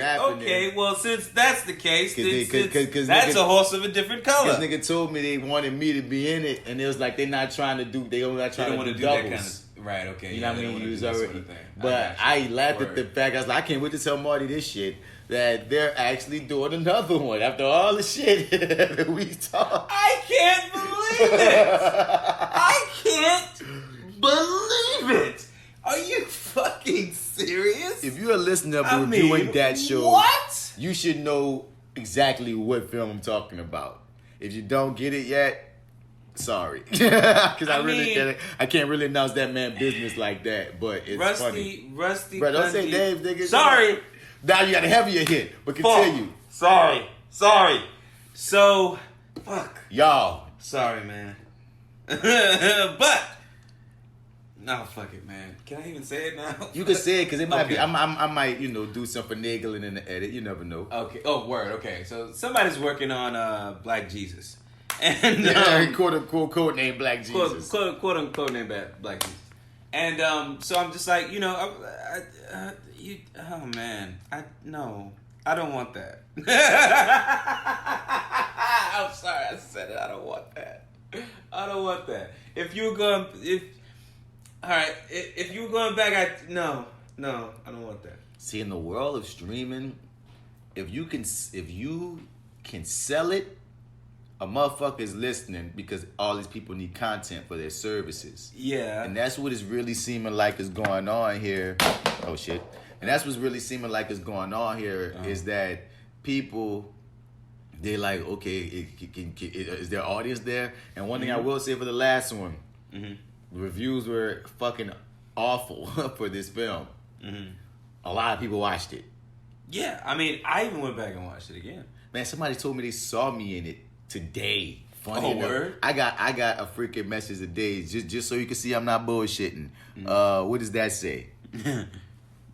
Don't say the name of it, but that's what it says, right? Somebody hit me up today, said they were watching it. So, people apparently watch this joint, and if you can prove that there are numbers, you can get people to fund you if you know the right people. So I guess I got to make this other confession too. I'm making a list of movies that I wanna do 31 days, which is probably not gonna be 31 days. Probably gonna have to shrink that number down. But I wanted to do 31 days of like Halloween movies, like watch one every night, right? Shouts out to you, Home Video Hustle. Oh yeah, are they doing that? They did that. They did that before? That's how I stumbled across them because they were doing that, and then they wound up reviewing the movie I was in. That was when I was trying to just find anybody that was reviewing it because I just was so curious to see what people were saying. That's how I found their podcast, honestly, from finding them reviewing that film and I was in. And I was like, wow, okay, cool. So, but I just know other podcasts do that. Not saying don't. I'm just saying it's a cool thing. It's a cool thing to do for October. Yeah, and I didn't even know if I was really gonna like record anything for it, but it was just something I kind of wanted to do for like Halloween. But it was debatable whether or not I wanted to put it on the list. But I was kind of like, it's something I can. Part one gotta go on the list though. Part one, yeah. But that one I was up in the air on whether or not to put it on the list, and like I think it made it last time I checked. But anyway, I mean, it might be fun to go back and peep out. We spoke about this on Black on FlyWithBats as well. Just because we talking about it, like Jordan Peele might be getting a Jim Crow horror series. Oh, really? Yeah, he's making a Jim Crow horror series, so that just makes me interested in because whenever I think about Tales from the Hood Part 1, the genius of it was how they took hood shit and made it horror. So the fact that he about to make Jim Crow horror, she has a lot. Yeah, so much. That's gonna be a freaking amazing, I believe. But let's get into some other shit, dog. So off of your recommendation from Your30 Podcast, I finally sat down and watched See You Yesterday. Oh, yay. Okay, yeah. You text me that, right. Yeah. Why are you looking at me like that? I'm joked out because J.Steel, me and her watched it, because she was going to be here for this review, but then something came up and she couldn't make it. Okay. But I'm going to just see how she feels. She hates it. Now, this is the ride that me and her took on this film. All right, word. We watching that bitch, son, and I'm amped. I'm like, okay, we got all this blackness, man, black female protagonist, man. Now the tone threw us off when they started cursing and shit. Yeah, the movie didn't seem like they was gonna have all that curse and they had buku curse, and I'm like, wow, this is interesting how they flipped that. That kind of okay. I had doing it. I had a similar experience. I'll tell you about mine. You know what I mean. But I still was riding it. Right. There's times where we run into some clunky acting. You know what I mean? I'm like, okay, it's kind of clunky, but I'm still riding with y'all and shit. Honestly, though, I think me and her both still, even with, because the movie got flaws, y'all. The movie got flaws. Oh, yeah. It got some clunks. It is a Netflix, straight to Netflix movie. But this is where we both splintered off. Okay. The end. The end, okay. I love the ending. You love the ending? I dig the movie. Okay. So now it stuck the landing for you. For me, because I felt like the ending wasn't the actual ending. The real ending that we got, I'm going to get back to that. She hated the ending because the cliffhanger nature of it drove her insane. So she hates the movie because she felt like they didn't stick the landing because she feels like they gave no solid ending. So like we bring it up to her, she's gonna have a conniption and go in on it. And I'm just letting you know next time. Cool, I can't wait. If we ever get J.Steel back, y'all. Right, I can't wait. It's gonna be hilarious to hear her speak on that movie because dog, she was angry. And when I was saying why I liked it and why I felt like whoop-de-whoop, she's like, fuck all that. That cliffhanger ass ended. I'm not with it. I'm not feeling it. I felt so let down. They could have showed. So for people that don't know, of course we spoil everything. See You Yesterday is about. I dug it because it's a time travel story because David Oyelowo was just in a movie called Don't Let Go that Marty quasi shitted on the last episode, and they both kind of shat on the last Your30 episode. They made me not want to ever even spend money to see this movie. But Marty said, man, but if you want to see a cool black time travel movie, go check out See You Yesterday. Yeah. And I was like, okay, man, I've been meaning to watch See You Yesterday. Let me go finally watch this little movie, you heard me? Because it's about black people being, smart, science. I keep on talking about how we have more genres that we could be in. So you got to support and watch the other shit when it come out. So, you know what I mean? Like I said, I was really digging it. But like the premise is this girl, and I love the two main characters and their chemistry was amazing. Yeah, agreed. Her and her partner, they made a freaking time machine. You found the freaking little black geniuses, and her brother gets shot by the police. So her whole deal is she's trying to go back in time to see if how she can save her brother from being shot by police. But they only can go back a day, and they only can spend up to 10 minutes in that day. Right. And with any time travel story, all the bullshit that comes with that. So the way the movie ended, throughout the movie, all these other shit happened. One point, some bullshit happened. Her best friend get killed and her brother get to live. Another time, it was always fucked up things that kept happening. And the movie ends with her finally saving her best friend so he could live. Still trying to figure out how I'm gonna save my brother. And it ends with her running to go try and save her brother for the fifth, sixth, however many times she done tried at this point. And the movie just ends with you seeing her running towards doing this inevitable thing. Now, we've seen her try to save her brother at least 4 times throughout the film. And depending on how you feel about that, like the concept of that, or how you, what your opinion is about fate, and can you change it? And yeah, and it brought up an interesting conversation, you know, we're having of like, at one point I'm watching the film and I was like, now, if some kind of way she causes her brother's death, then she would be justified in saving him. But if he died, like you said, because of fate, then it brings into play, well, no matter what you do, some sacrifices will most likely be made to this situation. And that was one thing that I was wondering if they was going to play with, because they could have easily made something go down. Like, because in one of them times, like, they went to the store, they got robbed, store gets robbed by these two dudes. The dudes running from the cops is chasing the two dudes that robbed the store, and the cops wound up shooting her brother. And they tried to go stop the robbery at one point, and I thought they was going to have some kind of way cause there's something to go down that makes them run to make them have to kill their brother, and that connection back around make me feel like, oh shit, you just caused your brother to get killed. They never made that connection, but they made other interesting choices. Like I said, having her best friend get killed that time, and now you got to go figure out a way to save him, but well, shit, your brother's alive. That was an interesting situation and setup. And then the payoff where, how many times have you jumped back? Yeah, when he gets back, what I'm saying? when he gets He's back like, alive. Yeah, so like, what happened? Like, why didn't I go with you? Or what happens? Like, did I die? It's like, oh no. Does he ask? I can't remember exactly. I watched well, I think like if he didn't ask directly, he knew what the answer was and wanted her to say the shit. Like, you know, so, but all that, but this is why I say it ended already. It gave us a satisfactory ending before it ended. That one time when she saved her best friend, and now they gotta go and try to save her brother, and her brother made the decision to die for the best friend because he was about to get killed again, and he saw like because she was walking around with the obituary joint, the funeral program with his face on it, and it was starting to change into her best friend's face when it was just her big brother's face. And he saw that going down, and he decided to take the lick and save the friend and die anyway. And honestly, in a film like this, that was the ending of the movie. Like, her brother made the choice, like you said, with the fate, and that's just what it is. To me, it's almost like epilogue, the fact that she's going back again to go finally try to make things right. And for the director to be like, if you think she made it, fine. But the way time travel goes, she might try 25 more times for all we know. You know what I mean? That opening was just cool. Like was like, it was real interesting to me and bold. And that just made me go, you know what? Because even when it went off, I was like, fuck. I said, that was freaking daring, dog. To just leave it like that. I agree. So J.Steel hated it. But I took you up on the recommendation, my nigga, and I was fucking with it. Like, even like I said, even though it was clunky, like the Hispanic nigga was charming, but he needs some more classes. The dude that played her ex-boyfriend, he sucked. As an actor, you know what I mean? There's some writing. It's there's some writing things I was like, okay. It's kids, and it's like, I don't know. I agree with what you're saying. I was a little forgiving. Yeah, I was forgiving. Cause, you know what I mean, for most of those. But yeah, I do. I absolutely agree with everything you said, though. I did have a similar experience in the beginning where I thought I was gonna hate the fucking movie. I was gonna hate this movie. Like when they started cussing, and I'm like, okay, this is not what I was sold. I did not know it don't match. I was like, shit. I'm like, this is not working for me. Me, Jay, and her son, who's 6.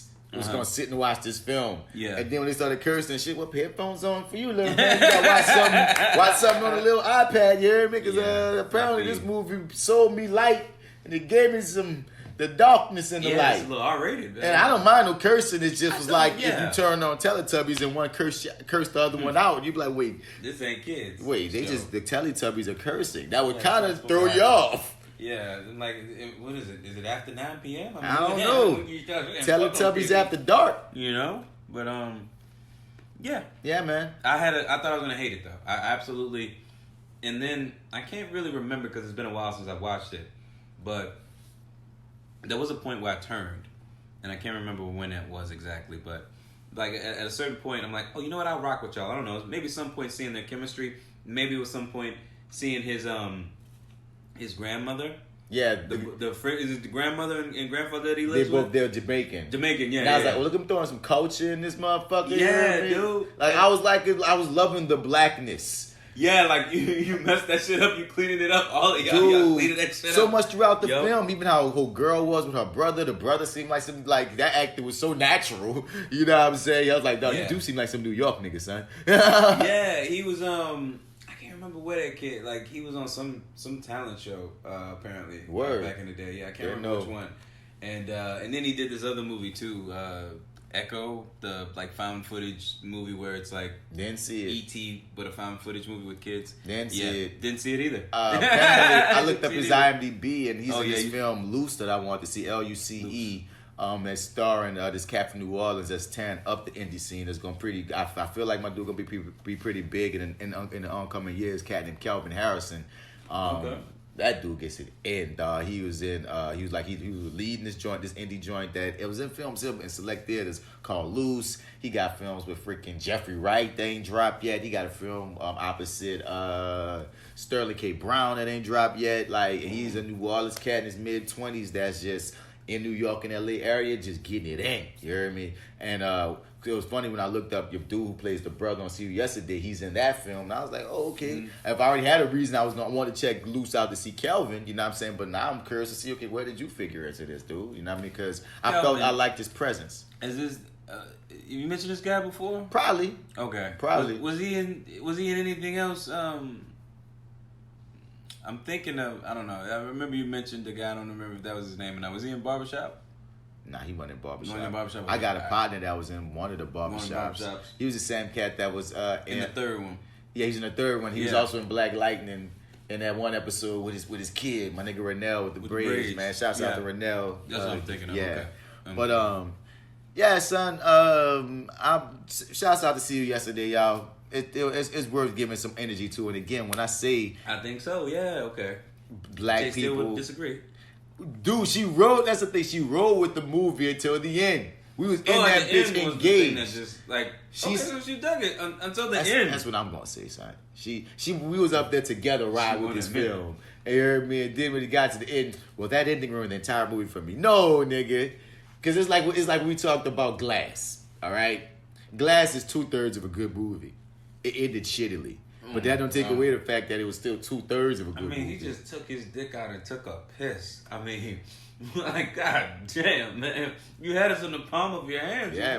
You just dropped us. Dog, you could have created a whole universe and you said, nope, shit to your face. I'm done with this. That's why I'm glad The Boys came out, man. Yeah, I know. Straight up and down, son. Like fast tracking season 2. I'm like, goddamn, give him a minute to breathe, y'all. No, don't give him no minute, dog. No, that man, was you a want big this shit cliffhanger. to be right, man. You right, dog, but they only did 8 episodes the first time, goddamn it. Yeah, but they gonna do 8 more. It's so like, do them 8. Shit. Shoot, get her done. We need more material, dog. All the superhero material, I'm eating up. Get her done.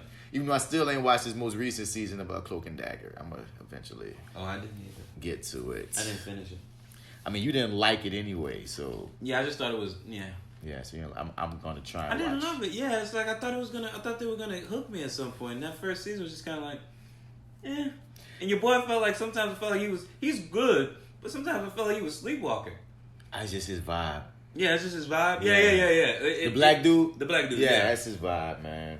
Yeah, and I'm just like, okay, and he's not. That's what like he's not bad. It's just like it's a.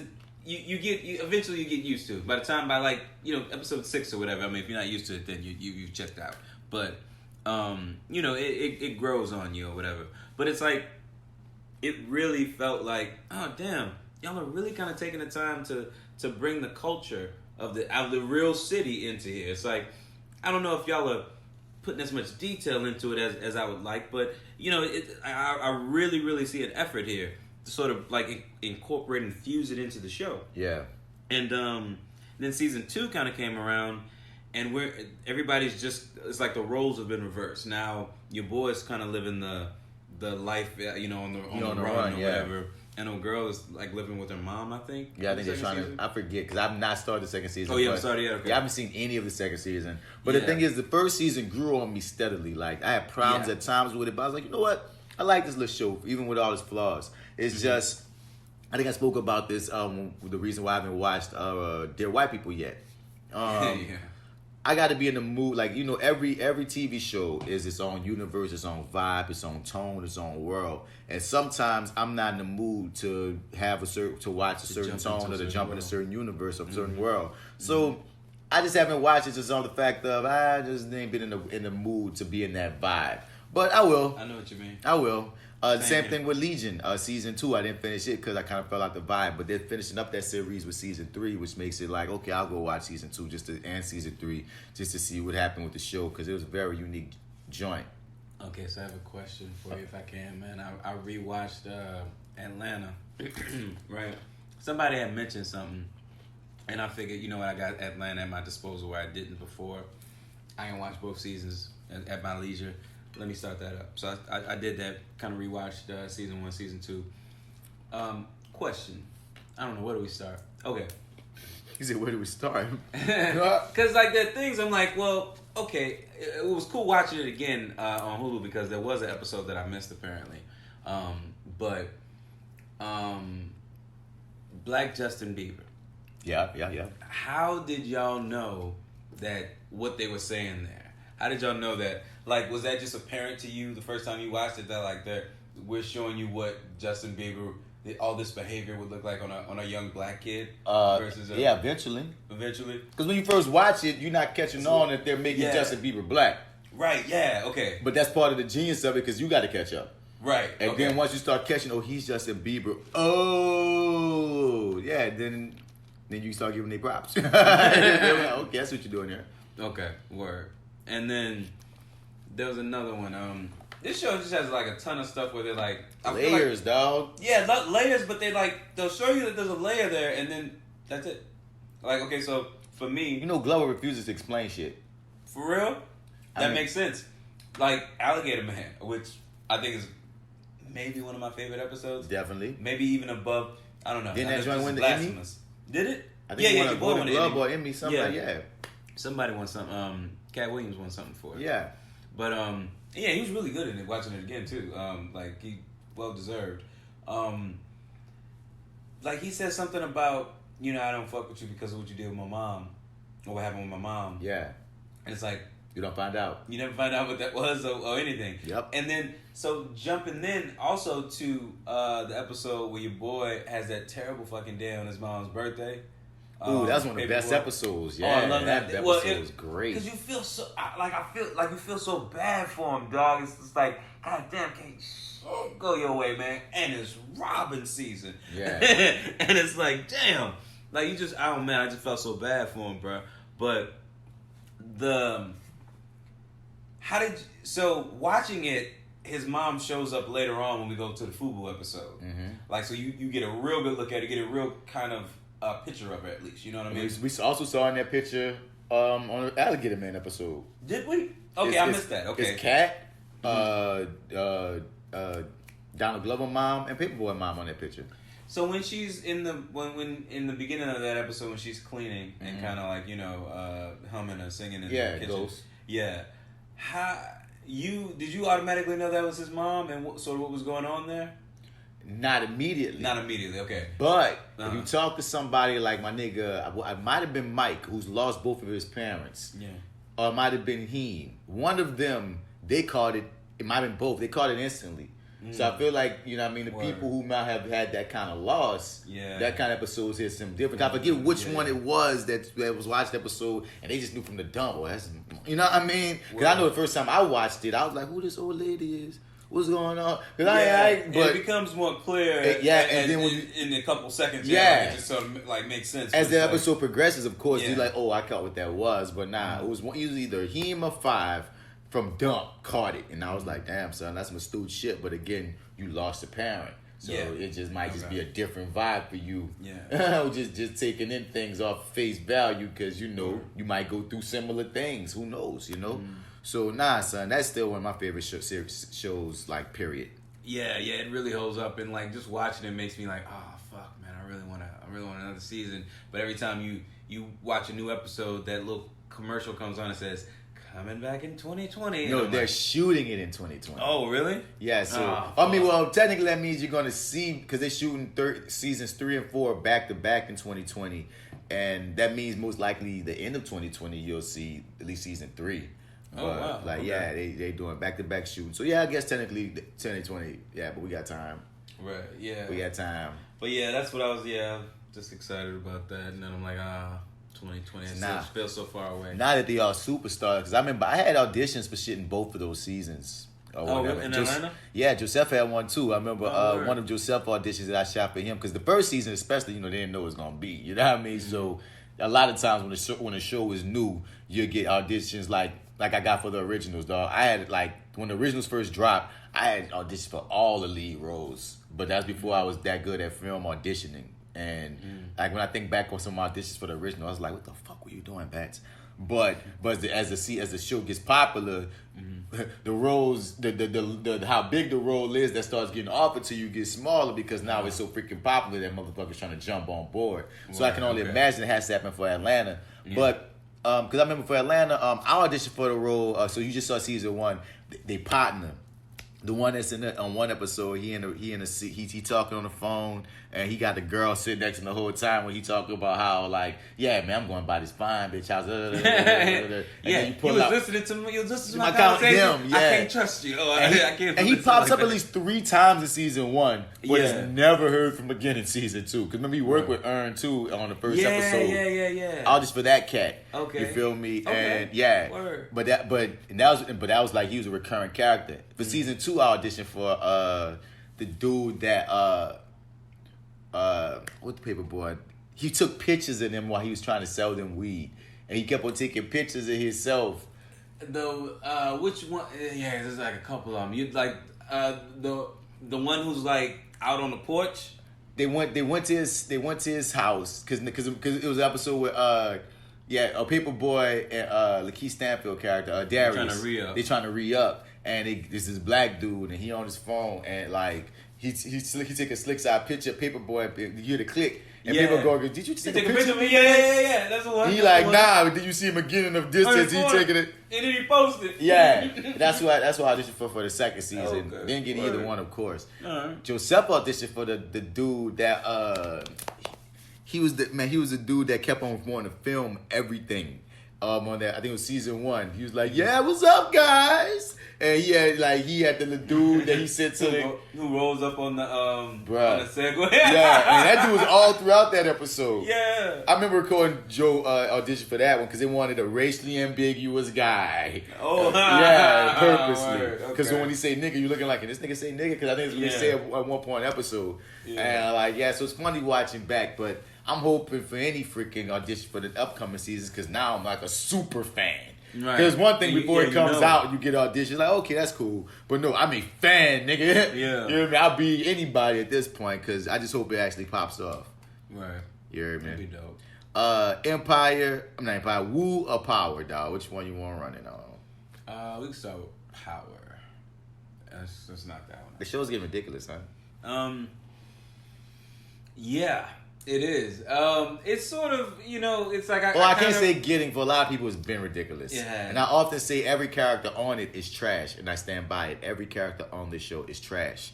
But the past couple episodes, I'm like, dude, Tommy killed Proctor with a what the fuck was that?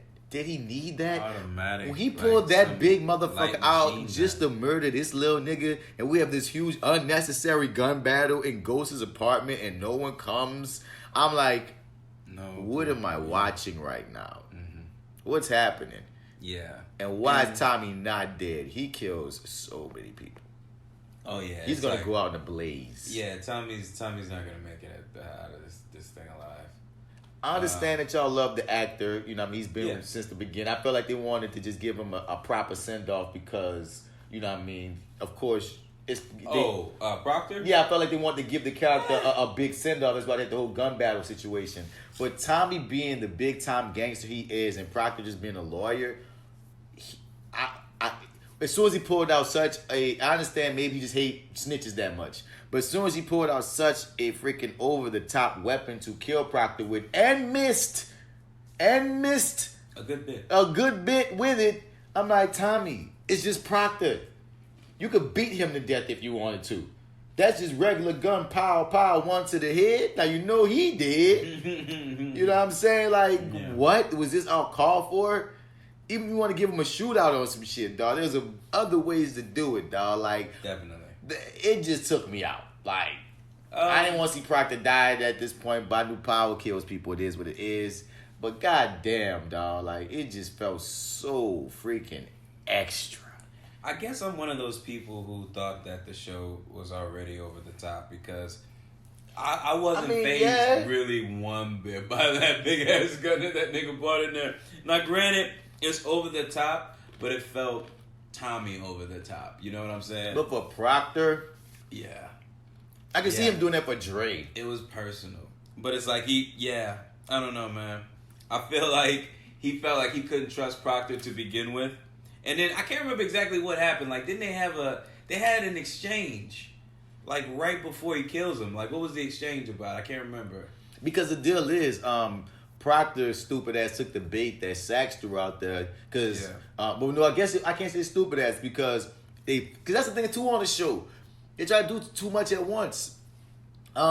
They made it seem like she took the money and she was just gonna go with the plan that Ghost laid out and Ghost was scot-free. And Sax was setting up Proctor to fuck it up. You know what I'm saying? By lying to Proctor and saying that she took the money and still gonna go against Ghost because that's what he told Ghost. But Ghost is on some what at the time was on some whatever happens, trying to be on this positive Zen hippie shit.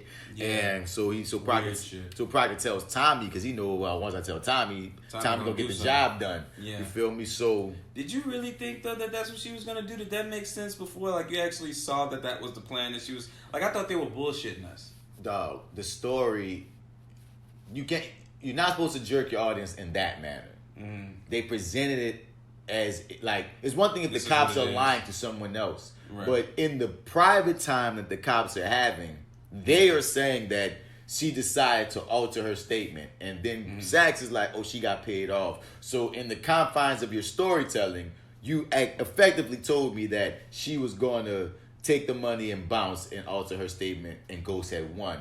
And the tension then becomes, oh, Proctor thinks otherwise, and now he's fucking it up. Yeah. That's storyline tension. But then when you get to finding out that, oh wait, she really is still gonna rat on Ghost, and you undermined your only tension because you want to make her death justifiable when Tommy take her out later. But I'm like, no, you gotta just be messy, Power. You gotta let the tragedy of you killed somebody who wasn't gonna snitch. Right. That's the power. No pun. That's the powerful move. That's the more powerful position. Yeah. But we decide to go with, oh, she in her private conversation with Sax, she's still gonna snitch on Ghost. It makes sense. Why? So Proctor was right the whole time, and now Proctor getting got because he did tell Sax that Tommy did it, but it still felt like it felt like to me. Proctor did say that, which still puts Tommy on their radar in a way that was on their radar, because Sax, for whatever reason, just refuses to accept what's right in front of his face. Fucking Sax sucks. His dick is hard for Ghost, dog. Woo. But he's awful at his job, bro. But a piece of me felt like Proctor knew he wasn't gonna go testify, so he just gave Sax something. You know what I mean? It didn't feel like, I'm saying, it was like, because Sax was talking that shit like, I got the lawyer, so he going out, and like, no. Proctor was like, nigga, so you ain't gonna use me, but you gotta hold up your end of the deal. I felt like Proctor had another plan in play. Aside from the plan with his daughter, he still got the information. Because as another thing, the show lied to us again. Proctor told Incompetence, what we know of is his confidant, his cousin Benny, that he got rid of the laptop. From fucking Entourage. Did the Entourage connection. I love that Entourage connection, bro. You did. I realized that shit last when I was watching it, bro. You just realized it. I know, my what nigga. I know. He's been on here for seasons now. No, when I looked at him, I was like, Dom and fucking... I know. You suck. I suck, and I am not a true fan. Because that was the allure and the hilarity when they first cast him as his cousin. Like, oh, look at the Entourage shit they doing. But not gonna say he could have been lying to his cousins. I'll forgive that more than the original stupid thing that they did with her still taking the money and wanting to rack. But it's just that looks worse now only because of that. Because the previous grievance I just had. Because it's like, my nigga, you could have at least told, because if something happens to you, you're sending your daughter to Benny anyway. So why lie and tell Benny that you got rid of the information on the laptop when you really kept it and you gave it to your daughter? Who else your daughter gonna give it to but Benny? Yeah. So why the fuck did you lie to Benny anyway? It don't make sense to me. Like, the fuck? Yeah. I don't know. I guess. That whole thing was clunky. And it's like, it seemed like we just really wanted to get to the point where we needed to get the kid out of there.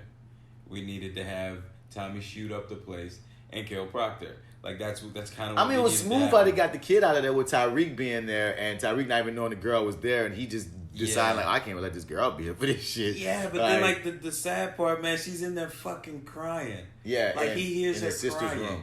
Over her mom. Over her mom. Right before her dad's about to get killed. Right before her fucking dad's about to get killed. Yeah, as hell. And he knows. He knows exactly what the fuck's about to happen. But what else is he gonna do? Let her stay there? Oh, of course not. No. That was one of the most like, this is off limits. That was one of the most real nigga moves Tyreek ever did. Oh, yeah. Word. You remember me? That was a real nigga move, man. And he made sure she got the Benny. Now, I wouldn't have let Benny see me. Because I wouldn't want Benny to even have any kind of connection to Clue to feel like when I'm close to it, anything to do with Proctor dying. Because off the dump, he going to be on a warpath for Tommy and Ghost, even though Ghost had shit to do with it. Oh, wow. Because remember, Benny a gangster. Like, he ain't just homie. He's a Benny nigga who handles the dirty work for Proctor. So you think, so he was hiding out at Ghost's crib. So you think he's going to be gunning for Tommy and not Ghost? Because, like, Ghost was hiding him and Tommy killed him, or maybe he wouldn't even know that. Maybe he thinks it's a fucking setup. Proctor lied and said that he was leaving town. Right. And if you're Benny, you don't got no information but that your cousin got killed in Ghost's house. So, you know what I mean? He could go with the level of, because the daughter might even say, oh, we was about, the daughter might say, yeah, Mr. St. Patrick let us stay here. But what you just said, he could also think, oh, maybe go, because the thing is, Proctor had dirt on Ghost and Tommy. You hear me? He had to give dirt on both of them. So Benny could easily feel like, and you see how it ended. The episode ended with Jason making Tommy and Ghost have to team up because stupid ass Tyreek. Not Jason, the Italians. Not Jason, the Italians. Yeah, I forget their name. Yeah, but the Italians making them team up, and you got the whole trailer for next week with Ghost saying we not boys, but we brothers. So it's like, okay, so y'all, the band's getting back together. The band's getting back. He literally just killed Proctor. Goddamn. But that's what I'm saying. So if you seeing these two together as one, even though they haven't been together, that's going to give Benny reason to think that they was in on it together to kill Proctor. It's going to give Sax reason to think that they're both in on it together because they don't know. Like that's one of the things that I will say the show does well. The fact of people jump to conclusions that often end up being crucial conclusions to jump to by not having all the information. Like even if you go back to how conclusion. I mean, like how Jamie didn't tell Angela back in the day that he had to break up with her because the nigga said he was going the gangster nigga said he was gonna kill her. Now, if you would have just told her the deal, she wouldn't have been on such a freaking tear to get him arrested and have all that itch go down thinking he would kill her when all that went down with them two. But again, people don't be communicating with one another well. Yeah, not in a way that would help. That would help. So there's no way for them to know that, Ghost and Tommy were beefing. But now they're back together for some whole other reason. But no, people go just see, Ghost and Tommy are around each other. They're being friendly in some kind of manner. They was in on all this shit. Yeah, so working with each other. It's about to be interesting how everything goes on that level. But yeah, dog, like the Proctor death, I didn't expect him to die in that episode. Like, I was like, wow, y'all just really felt like going for some shock here. Yeah, I mean, I felt like they felt like they needed to maybe up the body count in some way, and this was their way of doing it. And I didn't expect him to die. Granted, I'm a Jerry Ferrara fan. For the most part, so I was kind of sad to see him go. It was shocking, but also too, you see this build, and you see Tommy on this warpath, and you're like, I think they're really gonna do it. And then he shows up with that big ass fucking gun, and I'm just like, there's no way that he's walking out of here alive. Oh well, at least you got the luxury of not knowing. Someone spoiled that. That's what made me son, and that's what's so funny because I just made this joke recently because I remember there's a time where as soon as you hopped on social media, that's all anybody was talking about was power, power, power, power. Yeah. And as the show has declined in it's just declined all the way around when it comes to like the hype. And on my wall, like from the other people I talk to, apparently still have people that's hyped on their wall that talks about power. But on my wall, I might one or two distant people that might, you know, be talking about power and their statuses. And it got to the point where, like, oh, I gotta even watch Power when it first dropped, because people it's not as hard, they ain't as hard up with it as much as they used to be. Mm-hmm. Man, so I waited till like Tuesday, still ain't watch it. Oh, word. Boy, I came across the meme of Proctor death, and I was like, wait. Oh. They killed Proctor in the next episode? Oh, I was so angry, son. So then that made me go, I had to watch the episode to see how he died. You know what I mean? So I already knew the whole time, okay. I was basically seeing what made it go down. And when he said his name, when he said Tommy's name, the sax, I was like, oh, some kind of way Tommy's going to find out about this. Yeah. And when Tommy hit in your girl's house, I knew then, I was like, oh, Sax about to be with her. And, yep. But I was kind of hoping Sax was going to get it too. Sax ain't going to get it right now if he gets it. Because they're going to do one or two things. He's going to get it at the very end, or he's going to be the hero that never lied. He's not going to die. They're going to play it like that because he is the last of the original squad. They might really let him survive. Yeah, it's possible. He might really be the one that take him to jail. Now, when I said last episode, and I might be right, I said some stupid-ass, dumb-ass hiccup is going to be the thing that takes down Ghost and Tommy. It's going to be that dumb-ass tape that little girl, that Proctor daughter got. The tape that she has? Around her neck that Proctor leaves her. The information from the computer. For that disc. Yeah. I said it's gonna be something very. Last episode, I said it's gonna be something very innocuous. It's not gonna out of all these high-profile things that Tommy does and all this shit that Ghost be doing. They're not gonna be able to pin any of that shit on them down. They probably not even gonna be able to pin the Angela shit directly. But some kind of random way at the end of this series, I'm telling you, that information is gonna get the sacks in them, and that's gonna be that. Well, maybe not the end, but at some point. That's gonna be the thing. Rico on that. They gonna get him on that, dog, because they made Proctor even said in this episode that even though Tommy killed the dude, it implicates Ghost and Proctor as well, because that's what he's saying. He's like, I had to get rid of it because it happened in my apartment, so it implicates me. You know what I'm saying? They killed his agent. I think they speak Ghost something about Ghost being a part of this shit, so it implicates Ghost. And Tommy murdered the guy, so it's like. Proctor didn't want to get out on the level of I'll go to jail over it, but he did. But he did have that freaking back door. You could tell that's what he kept on. That's why he gave it to his daughter. But if something happens to me, burning these motherfuckers. That nuclear button. Here's the nuclear, because he told his last words were it's not over. That's gonna be the thing that bites Tommy in the ass of all the things. It's gonna be him killing that agent. Yeah, I think so. But I think you know what I wasn't thinking? I'm actually right now I'm thinking that I don't know, I feel like it's gonna be more bloody than that. I don't feel like they're gonna go down. I feel like old boy Benny is gonna kill him. I think Benny's gonna kill Tommy for sure. On some random, he might. My thing is this. No, I'm not saying that's how Tommy's gonna die. Oh, okay. I'm saying that's going to be the thing that's going to make it, like if you look at how Breaking Bad ended and Walt's on the run and everybody knew his secret, but we still had 2 episodes and shit. That's going to be the thing that makes it so James St. Patrick can't ever be James St. Patrick again. Tommy ain't going to be, Tommy can't just float out shit. Like, I wouldn't be surprised if, like, the poetry of this show would be a dead Tommy and Ghost as a drug dealer that can't ever be legitimate. Because that would really be hell for him. Like, more so than, because that's the quest of James St. Patrick. He literally wants to be legitimate. You dig? So if he lost it all and he really still has to just be a real ghost now, that's worse than going to jail for him. Yeah. We already seen him go to jail. We seen him have so many near-death experiences. Seeing him die ain't even as big a deal no more. But if you really have him have that legitimately, he can't have a family. He can't be, because he wants to be known too. Like, he can't be a known motherfucking legitimate businessman that came up, blah, blah, blah, blah, blah, blah, blah. That would fuck with him. So, I don't know how they're going to play it. But it's still interesting nonetheless. All these other characters are having problems. Let me see. How you feel about Tasha and her issues with her new daycare center and the guy coming around? He going to get killed. Oh, you think he's going to get killed? I mean, dog, because, okay, Tasha, of course, she's trying to set up her own little empire with the dude, because the dude was, trying to hassle her for, how they say, protection money, hustling her. And she decided, okay, no, I'm about to, because that's what messed me up. See, I thought she was going to clean no nigga money through her daycare because Tommy shot her down. Because Tommy had an argument. You like, oh shit, they fell out. Wow, that took me off guard.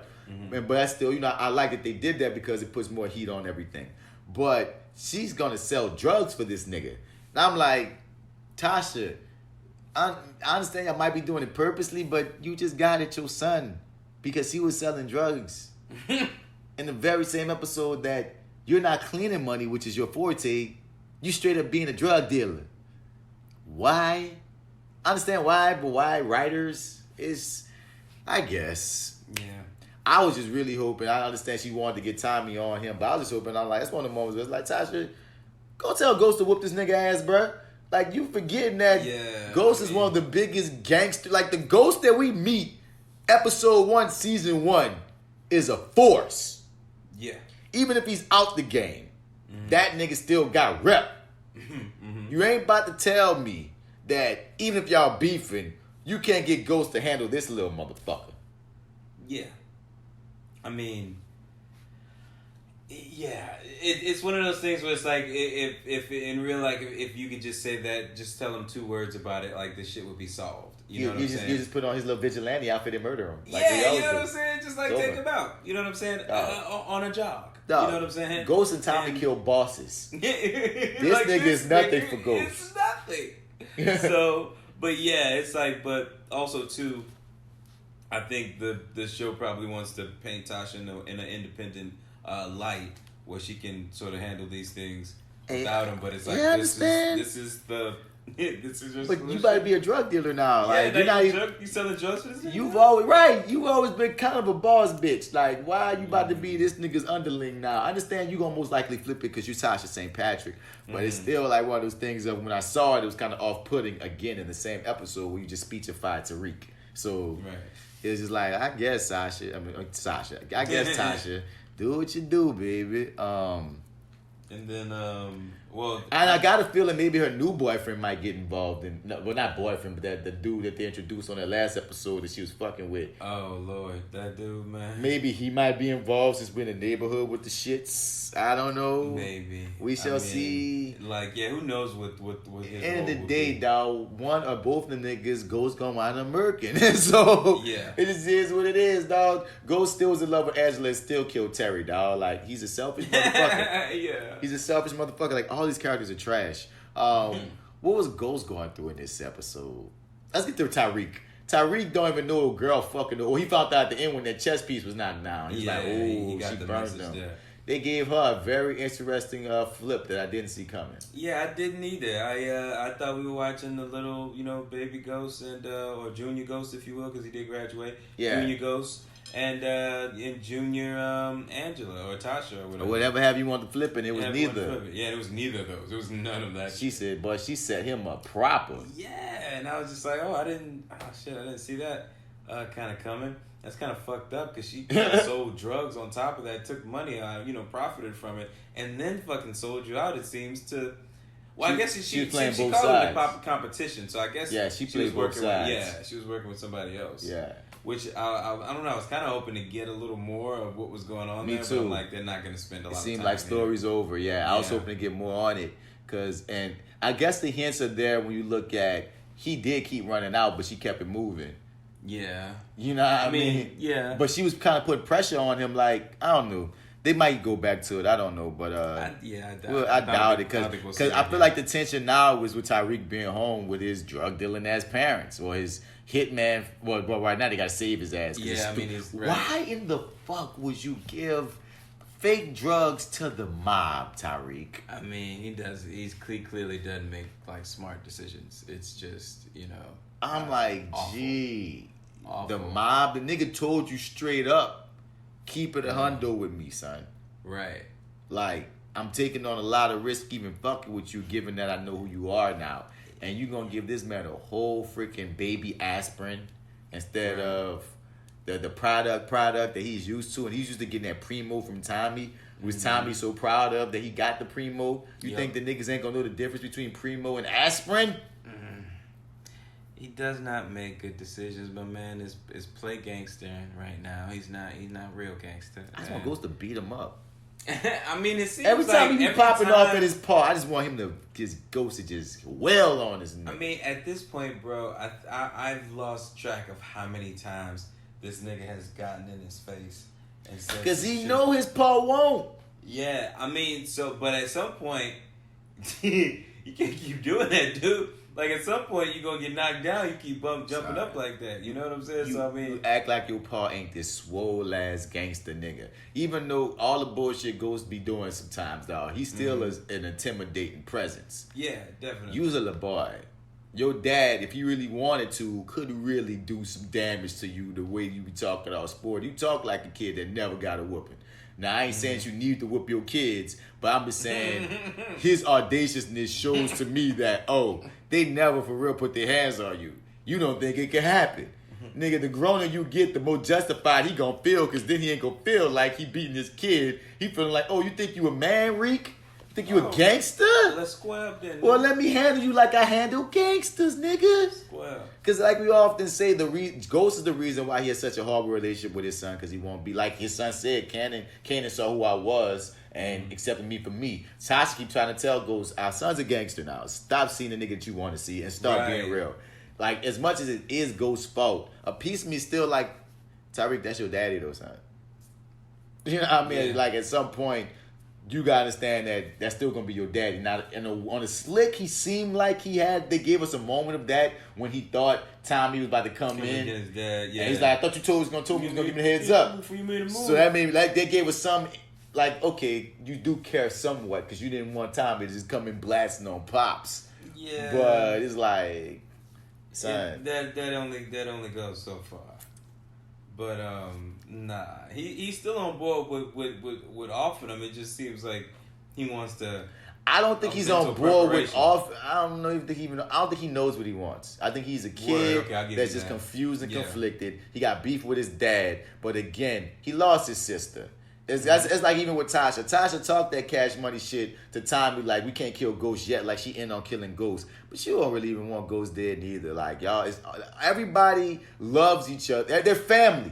They're just one of the most dysfunctional families on television. Mm-hmm. Tommy don't really want to kill Ghost. Ghost don't really want to kill Tommy. They just a fucked up family that just go through the blood together, apparently. Because they do some of the most messed up things you can to another. Yeah. You like who we talking about? We're talking about Ghost Tasha, Tommy, Tyreek, the family. Yeah, Kanan was part of the family. I guess so. Yeah. I mean, like when you mention, because I'm like, every time you mention one person, I'm like, well, that person, well, no, that's that one thing, and then, well, that person, no, there's that other thing, and then that person, like, oh, okay, well, they all kind of fucked over each other trash in some way or another. They're all trash. And it's no one's redeemable on this show. It's all come to death now. I mean, like, that's the next step for all of them. I mean, like, we gotta take these niggas out. And please tell me how Ghost is the glue holding Lorenz Tate's campaign together all of a sudden. This nigga who's been accused of murder and have all these debts around him and all this crazy shit going on. He's the nigga that's good pub. That y'all just trying to force a romance and some pussy between Ghost and no girls. And I mean, why? We really, really don't need that right now. Like, we don't. Literally, like, your girl isn't even warm in the ground yet. You know what I'm saying? It's just, we really just don't need this. And they're forcing it. Yeah. You know, like, no matter what. And it seems like, I don't know, they want to keep its integrity for some reason. You know what I'm saying? Like, they have that little dinner and stuff, and she kind of puts her hand on his, and he kind of moves his hand, but we don't emphasize that. It just sort of happens. He gets up and pays the bill or whatever. We don't need it. Yes, Ghost should be in mourning this whole season. He should be seeing Ghost Angela up there since they going with that dumbass shit. Yeah. Either way it goes, only woman I will accept him fucking with is Tasha, just because they got kids together and they were married. So if he has a relapse and want his wife back, if y'all can make that work, I'll be with it. But I don't need to see him with any new bitches. It don't make sense, because if you really lose the love of your life, you don't really want to be with anyone. Yeah, and or even flirt with the idea. And it sort of seems like that's where they're going. Like, that's how he's playing, and he's playing it like, I don't want it, but they keep forcing these little moments. Because she's so supportive of him out the blue. Like, man, you're supposed to be intelligent. Like, you're not even acknowledging the negatives. Y'all making it seem like, remember, he bombed at the rally. We need you. You're the one that sparked this. You're the reason I'm here, Ghost. Like, come on. Because when you did that speech at his thing, everybody loved you for it. But I'm like, dog. That was actually an alibi stand-up right there. I don't know if you realize if you understand. I was just creating an alibi. I wasn't trying to say nothing. Son, even the story, again, I go back to the story that the show is telling us. Right. The story that the show is telling us was Ghost doing that almost was a liability for Tate. Mm-hmm. You know what I'm saying? Because it's like Tate did not want him to do it because, son, you still hot. The Angela Valdez shit is in your shit. Your daughter died in your shit. You was not, like, son, I need you honestly to lay back a little. You can still be part of the squad, but I need you not to be in the public because you hot. That's what the story of the show told us. Yeah. But now you're telling us, when James St. Patrick spoke that time, it was so really compelling that I had to come here and we're getting behind it. But I'm like, are we going to really act like this man ain't a gangster? Yeah, what's going to happen to the campaign now? At the rally, the nigga yelled out that he was a gangster. He used to be a gangster, yeah. What now the fuck? There's a building for it. Oh my God, son. Yeah, I guess, dude. I'm trying to think what else happened interesting with Ghost beyond him trying to make him smash old girl. Who looks so familiar, but I can't take where I can't place her. Either. I but know, right? I know her from other things, right? Mm-hmm. The Tate situation, Ghost and her, because the big deal is they get Ghost and Tommy back together to save Tyreek in the end. Because Ghost is really backburner. It's really a Proctor episode more than anything when I think about it. Because I don't like how they let Sachs just know that he would be able to find the kid's book sack in Proctor's house to get that recording. Yeah, I was thinking that too. That was way too easy for him to find it in this back fucking room on the opposite side. Looks like far away from the child. You've never been in this man's house. No. Like that backpack is so far away from the child. It's like, whoa, is that even her? Like that's not how that works. That is not how that works. That was convenient to the max. Well, having her backpack in places where it can record strategic things, that's also another thing that the show does. It's like, but I would give him, but the show at least I'll give him this, grant him this much. What? When Sachs was going over the recordings on the previous episode, he kept saying, "I ain't got shit." So I'll give him that. It was like, even though it helped. He had a bunch. They acknowledged that I had a whole bunch of misses. This shit ain't really doing good for me. So the time that it did hit for me, it hit random. So I'll give him that. I'll give him that. All but right. I won't give him being so conveniently being able to walk in this man's house and know that even the kid would be there, let alone where the book sack might be. Because what if it was? Because what you was gonna walk all around the apartment looking for? Whatever. If it wasn't him, dude. So I was like, and then the game that they were playing too, him and the fucking boss coming in there, playing that fucking that lion shit. That lion shit, yeah. Like that whole, I don't know. That whole shit was clumsy. Yeah. To say the least. Yeah. Lala need to die. I don't like how she treating Tasha. Like, I can't wait till that shit blow up her face. She gonna be digging for that Holly shit and get that Holly bullet. I'm sorry, man. Like, I need to go. Lala is nothing but an ass to me when I see She's an ass, nothing but an ass when I see her now. I'm like, God damn it. What have you been doing? Where have you been hiding all this time? She's an ass, all right. But yeah, no, that's like, I don't even be paying attention. I'm like, oh yeah, that's right. Lala's acting, y'all. Yeah. Lala's acting, y'all. That's what she's calling it, at least. They wrote her character's like not likable. I know I keep saying all the characters are trash, but she's not even charming. I mean, like Tommy, at least, and Ghost in there, you still something about him. You still kind of root. It's something about since she's gotten with Tommy, though. She used to have a little bit of charm, too, I thought. But then, I don't know, something kind of clicked when she became ride or die for Tommy. Yeah. Like, she just became very not fun and just on edge. Yeah, extra. One note. And I feel like they've written her really that way, and it's whack. It is very whack. She needs to be the next contestant on Your Dead, bitch. Because I don't even need it. I don't know, man. I hope not. I hope so. Yeah. Okay. Well, she needs to die. Another dead body that we talk about, Proctor. He had light skinned dude killed their little in court connect. Because remember he called up Proctor to be like, "Hey man, where you at?" And he was really in the trunk. And I'm like, damn, y'all just gonna tie every loose end that's ever been on this show, huh? Homie really been since first season as the end, the eyes and ears of the court. It's like, well, if we're gonna kill off Proctor, we'll kill off everything dealing with Proctor. You're done, son. Murked. Yeah, man. I was sad to see Proctor go, man. But yep, another one bites the dust. So you think Jamie gonna get another lawyer? Because he's gonna need one. He's got to. But who could he trust like Proctor? Who the fuck would want to be his goddamn lawyer though at this point? Right, because the lawyer got gunned down. But Proctor, one thing that you can always say, he was down for James.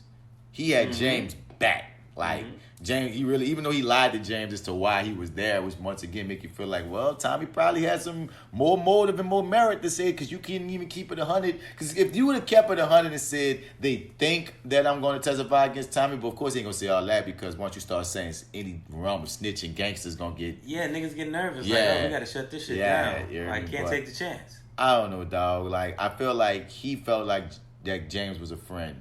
And he really helped them hold them down, even though like James got more out of the friendship. Definitely, yeah. But definitely. Yeah, dog, like that puts you in a more vulnerable place. Because one of the biggest things about Ghost currently is you have no one. And for the longest, at least you had Proctor. You don't even have him now. Now they team you back with Tommy, but that's a volatile situation, and that's only to get Reek back. We don't know where that's going after that. Yeah. And you still got a rat in your wings. I really hope that he's really up on Dre. Because you saw how Dre was like, man, make me the new connect, put me down. And like he said, well, you working with the feds, so you're going to get us killed. Now, when he said that, you know what I mean, he presented it as if he knows, that he feels like that they're playing the feds together. Even though we know as the audience that Dre is playing you both. Right. But I hope that Ghost is smart enough to know Dre by now. And when Dre thinks he's really pulling something on Ghost, Ghost is like, nigga, I've been on what the fuck you was on. Because I know who you goddamn cockroach. You know, so this is something, I don't know if we talked about this, but I remember in that last episode when he goes to drop off the money.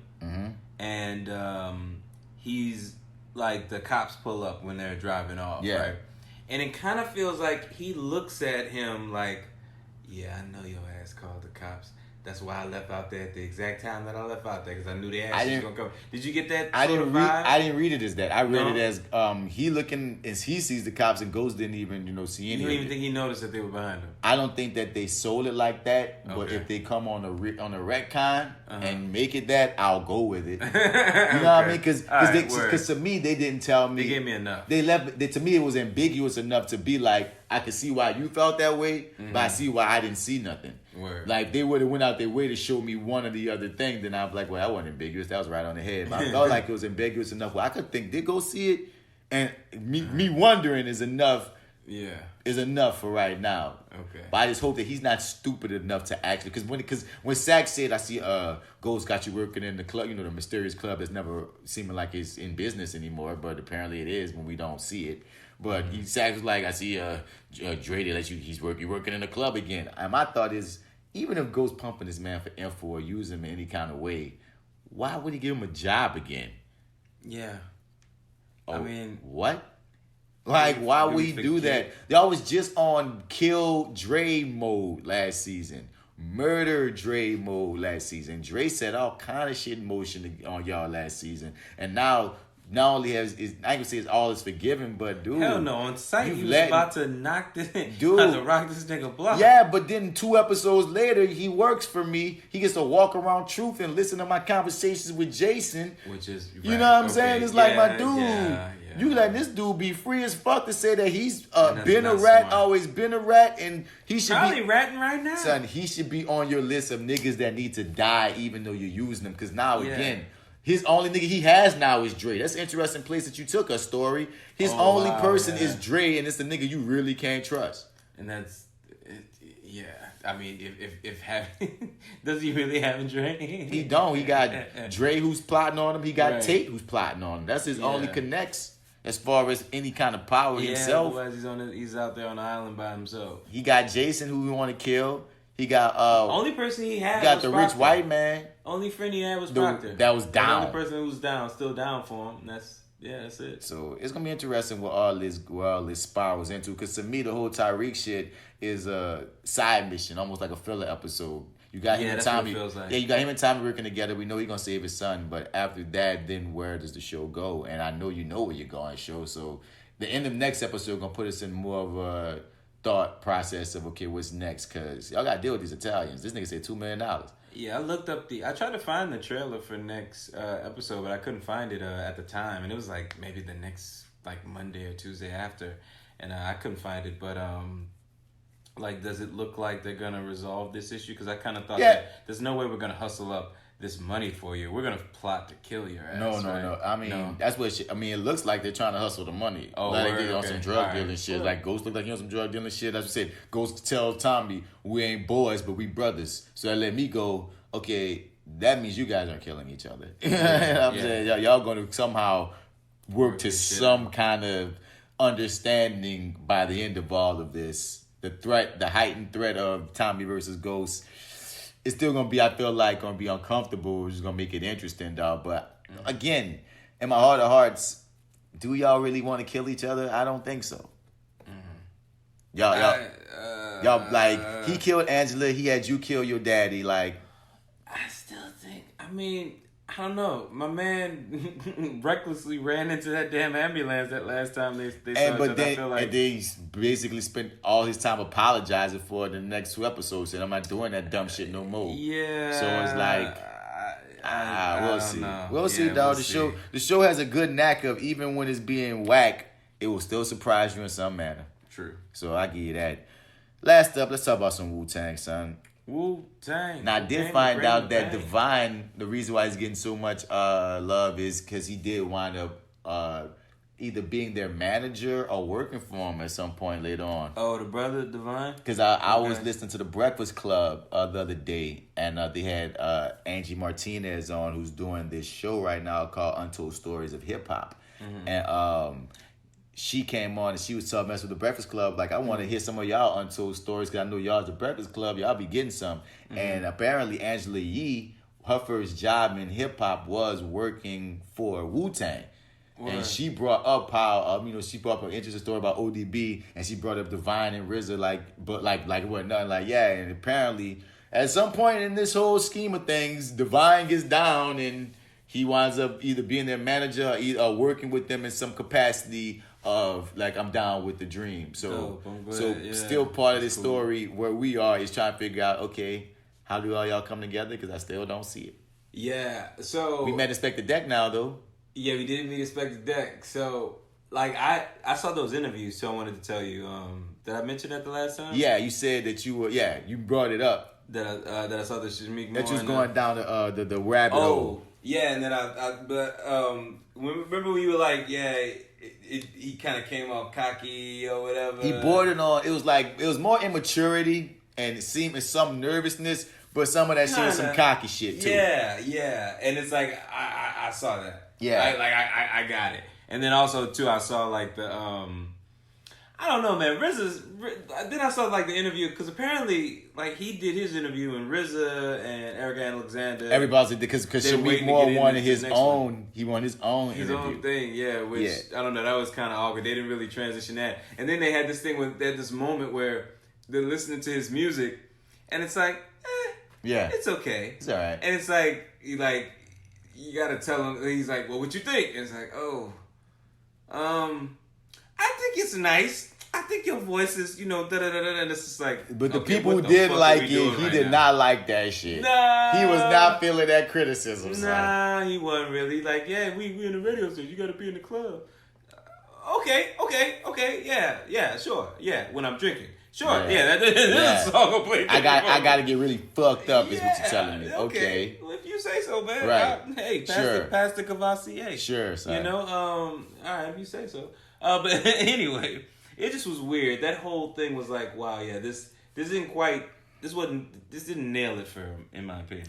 This episode had some hokey ass moments. From the bird. Remember when the boy died and the same pigeon flew past Method Man and flew past Inspector Deck and then flew past Raekwon in the end and then the flew CGI off. bird. Oh God, that bird bothered the piss out of me, son. I was like, y'all think this is cool. This is hokey. That's what I was thinking too, dog. Because I'm like, what part of Harlem or whatever, what part are we in where this pigeon just... You know, he's right by the dead body, and then he flies up around the corner to shotgun. This wasn't my favorite episode. It was, huh? This was not my favorite episode. It got me more hyped again. I mean, besides that hokey moment at the end, the story. Yeah, but like some things just kind of wrapped up pretty easily. Like, you know, she did mention Jerome Bokeem Woodbine, who is just popping up all over the place these days. But right. You know what I mean, he pop up, he comes, saves the day. You know, I don't know, son. It's like for at first I was so excited by every episode, and the last episode and this episode kind of got me like, I don't know. I mean, I'm watching it. It's still interesting. The whole deal that went down with the light-skinned drug nigga. I can't think his name right now, but that was messed up. He got killed by that cop. But even that whole situation, it seems so random. Yeah. I was like, wait, where did this even come from? Like, okay, cool. See, I thought I was gonna be the only one. I was kind of like. Don't get me wrong. This is definitely relevant and stuff, but it feels like really shoehorn this. Like, unless this actually got Radio Raheem and this is an actual moment. It's like I can't argue with it. Otherwise, it was a rant, and the thing is, just feels And I felt like he was going for, you know, the whole tragedy of he was the one dude that's holding down the old lady, and the old lady called the police and got her little homie killed in a way. And he was the one everybody liked because they showed him in a more positive light in last episode and this episode. He was the army, the veteran. RZA dapped him up, so it's like, oh my god, maybe that's squash. We find out he a whole veteran out here. He talk about, you know, when the character talk about, well, this the life, this is my dream life. Okay, you probably about to die. And I was like, all that shit went over my head. When I was thinking back on it, I was like, this nigga said, I'm gonna go live there. Yeah, you know what? I might just stay. No, when you're watching it live, it's not as apparent. But when you think about his character throughout this whole episode, they did telegraph his death. But in the same time, it seems so sudden. It seemed out the blue. Mm-hmm. Like, I just thought he was gonna get his ass whipped and arrested. The fact that this man actually killed him. Well, okay, so you know, of course, once the church lady starts to sing. Right, you know what's coming, right? And it's like, and them dudes seem so over the top disrespectful to that old lady. Because one thing really? Okay, they did, dog. Okay, fair enough, man. But I'm gonna be real with you, like, nigga. Okay, it felt so real to me. Like, I felt like I knew each and every one of them niggas who was doing all that shit. There's niggas like, put like this. Now, I know that there's niggas like that exist, son. Right, but I will say this, dog. Oftentimes, like, there's still maybe some East Coast shit too, because we're in the South. Word, you know what I mean? Right. Some of the biggest gangsters in the South ain't gonna like spit on the old lady. Ain't gonna throw a rock in an old woman's house. You know what I'm saying? Like, that was young pretty niggas extra. who ain't got no sense. But they didn't. Will do all types. They didn't seem that young. Them niggas don't look like they was in school. I mean, no, you don't think so? Okay, all right, fair enough. Maybe you saw kids. I saw adults. I saw goatees that I would never see. I would hope that it's not nobody like over the age of 17 throwing no fucking rock in that lady. I hope not. It felt like early 20-year-olds, 18-year-old niggas. See, but maybe I was supposed to fucking see it like you saw it and saw kids. You know, maybe I don't know. Because all I know is that threw me off. But that behavior is like I wouldn't place it on anybody that old. Because it's like, goddamn, they called this old lady a bitch and threw a rock in this lady. I was like, okay, because the thing is this: some young people are disrespectful to old people, but y'all made them people like overtly disrespectful. Now, I understand it's about getting the narrative to make her call the cops, but she was such a random character anyway. I don't know, just like I didn't hate the episode, and the thing is, I can often go with you. Because I go, if you want to introduce a new lady character to give us a new purview of what's going on, fine. But it just felt like we need, like, you kind of advanced some of Method Man's story, I guess, but you didn't give me what I wanted in this episode. You know what I mean? Maybe that's what it is. It's like you lightweight advance some Raekwon shit. You seeing that, okay, he is jealous of Method Man because he wants he want the shine. He want the shine. Yeah. Method Man getting all the shine right now, and he wants some shine. So they advanced, but he feel like he could do what that nigga doing. Right, and they had him have a quasi battle, but right when they got interested, the cops came. We seeing, like, you know, Riz through his fucking dope in the trash chute. Yeah, so Divine just wasted all his money on the dope or whatever. He almost got RZA got jumped by some white boys trying to sell weed, and Yeah, got his fucking hit in the head with a fucking baseball bat. I'm like, what did Ghostface back where, you know, RZA and them sister. But like so many things was happening, but I'm like, still what does any of this shit got to do with the woo? That's okay, so I felt like it felt like straight stall mode filler. We need an episode to go here. When you say the woo, what do you mean? Like the advancement of the group. Okay. It's like you advanced it, but small steps. Now, I understand it's a TV show. You're trying to go season, so you're stretching shit out. But, like, you know, on paper, I can say we met Inspector Deck. That's advancement. We see Method Man's growing. That's advancement. Raekwon want to battle Method Man and then build towards him wanting to rap again. That's advancement. You know what I mean? There's certain things I can write down on paper and be like, yes, okay, you didn't stall the story. You did advance parts of the story. But I'm saying in the overarching thing of what we're here for, you didn't pay off what we're here for. You know what I'm saying? You keep on giving me like, we really, like, I understand, I guess, light-skinned nigga dying is going to inspire the woo niggas to come even more close together because they all were friendly with him. Right. I get that's where you're going, but you spend the whole episode to get to, I don't know, son. I don't know, son, dog. I know when I watched the episode, I was left kind of hollow, and I usually haven't been for the first 4. Wow, okay. I was actually really high on this episode. Good, man. I'm glad, bro. Come on, tell me. Make me feel it. So, like, for me, and for me, so my experience with it, I felt like since, like, after that first episode, and, you know, me coming in as the least knowing person of the group and everything, like, it felt like this show was gonna be about the Wu members, but not necessarily about the Wu-Tang group. Yeah. You know what I'm saying? It was going to be like this drama about their lives, and I kind of thought that's... Like, and that's what we're getting. And that's what we're getting. As it builds towards the group. Yeah. And then I saw an extended trailer, which I hadn't seen before we watching those first 3 episodes. Yeah. And then you see like, oh no, those niggas we're going to get to see them make that first album. At least in the first season, if we're not going to get to them making the first album, we get into them getting some kind of deal or at least being a group in a studio. Right, exactly. At the very least, in this first season, the group will form. Yeah. And it's like, it seems as though when you watch the show week to week, it seems as though they're dragging their feet to get to those moments, you know? And, but for me, okay, so this episode, I dug, so I don't know, I was on board with that character. I feel like, the show really wanted you to be against, thank you, sir. What was the name, what's the character's name that died, do you know? Remember? I keep forgetting his name. I forget his name too. Yeah. But, because once again, the story this show told us was, we ain't supposed to be fucking with him right now. But they've done a heavy rehabilitation in an episode and a half to make him seem like everybody's love him. True, but like, you know, the thing is, I never was against him. I did feel that too. Like, the show wants us to be against this dude, but the fact is, okay, so... That's Method Man homie. It's Method Man homie. But okay, show wants us to be against this dude because he works for the dude who killed old boy because he fucking robbed him. Yeah, who did some dumb shit. I mean, like just the worst stick-up kid in the world. Like, nobody, like... I understood Ghostface Killer saying fuck him. Right. I didn't understand RZA saying fuck him outside of trying to be loyal to Ghostface. But RZA having a long-standing beef with him would have been weird to me anyway because what you just said, like, my nigga, like, what was he supposed to do? Yeah. Like, he said it himself. Well, what did you expect me to do? He was wilding, bro. He robbed my boss.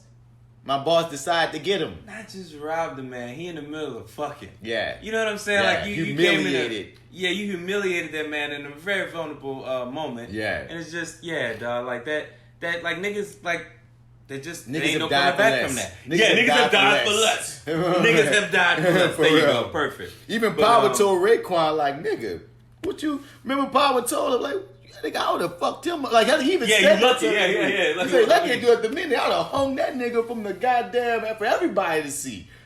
But what? Like, so, even though I'm not for death, you understood where it came from. And like you just said, I understood why, you know, homie hands was tied. Right. Light eyes. And he tried to do all he, I mean, I don't know. I'm not going to say he tried to do all he did, but you know, he tried to make a gesture with the food and stuff like that. Yeah. So, I mean, like, I feel like, you know, he was just in a rough spot. So, like, I never was really, really against him. Only time I was ever really against him was in the beginning where he was like just mad fucking disrespectful in the beginning when they came to him to re-up. But even still, you saw where he was coming from because he dealt with Divine. He dealt with Divine, true. You know he dealt with Divine, but you know that's his brother. You know Divine locked down, man. They trying to get back on their feet. But I still understand the game. If I'm making an investment, I know Divine is this kind of nigga. He's a boss, and he does this. You his little brother, who I hear varying things about his focus in the game. You kind of little nigga. Like, I understand, like, Ghostface Killer having to convince me. Yeah, I understood that part of it. I get that. Because my boss is this crazy Jamaican nigga, and if you fuck up with the money, then I gotta go answer to this nigga. So, because they showed us... But they paying you for the stuff, and you giving it to them, so it's like, you getting the money for it, and you giving them the products. It's like, that's the end. One time we talk again, nigga, is once we sell this shit to come back and do it again. If you sell this shit, I understand what you're saying. They're giving me money or whatever, but I felt where he was coming from on the level of, you got to see this too.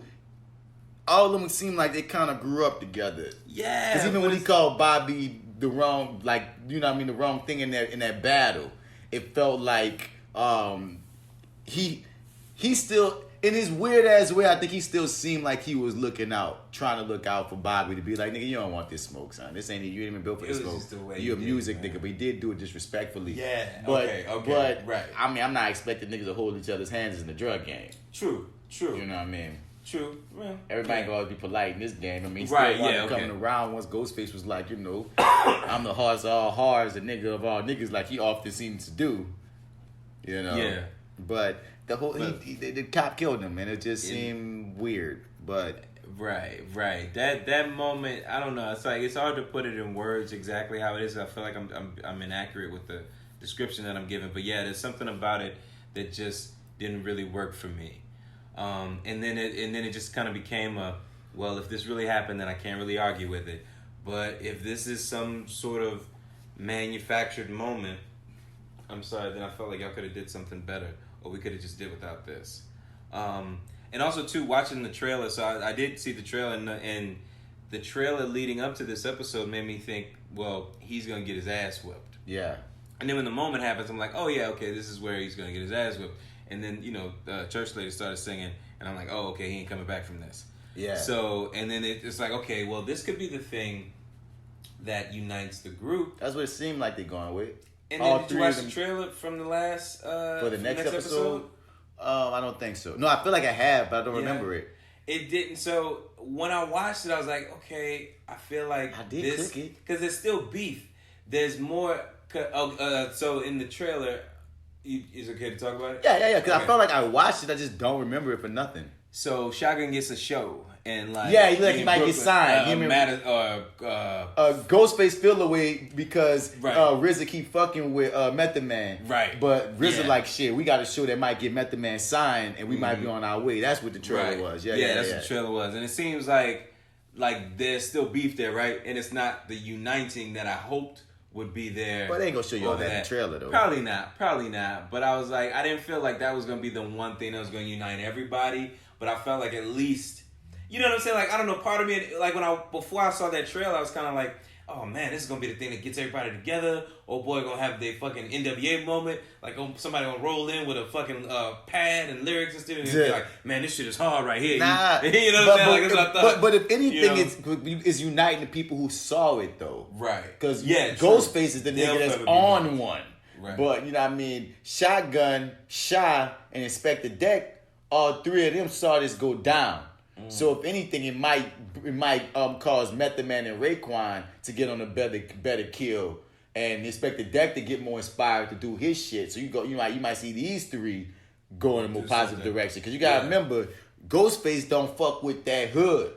Yeah, he's saying fuck all them freaking Killer Hill niggas, whatever the hell, you know, he fuck all of them, fuck them. We Stapleton, son. So because in the trailer, that's what it seemed like. Ghostface the one with the issue. Right, yeah, exactly. So that's still the wild card in it. But like RZA, you see, like, in how we got introduced to Inspector Deck, you see, oh, these niggas been cool. Inspector Deck sells weed for RZA, apparently. Who knew? You know what I mean? And Inspector Deck already spitting and trying to get on RZA beats. Inspector Deck is already cool with Method Man. So you see these connections are still together. Method Man, and it's by Method Man being cool with the light-skinned nigga that died that supplies Power and Raekwon had always put Raekwon around Method Man because, you know, that's their supplier, that's Method Man homie. So these niggas keep having these connections to being around each other in weird ways. Yeah. It's just, again, how is Bobby gonna quell all the beefs? Because right now we have Ghost versus Raekwon and Ghost versus Method Man, and tensions between Method Man and Raekwon that, like I'm saying, I hope get alleviated after the death of old boy. Yeah. And, you know, we haven't seen Jizza in a minute. But you're right. So, I mean, it's a lot of things, there's a lot of pieces that they put together. His mama, like the whole thing with the Italian thing, that just seems such like a weird storyline. Once again, I hope this must have happened in real life. Otherwise, what's the point of the storyline? Because it also got tied up so simply.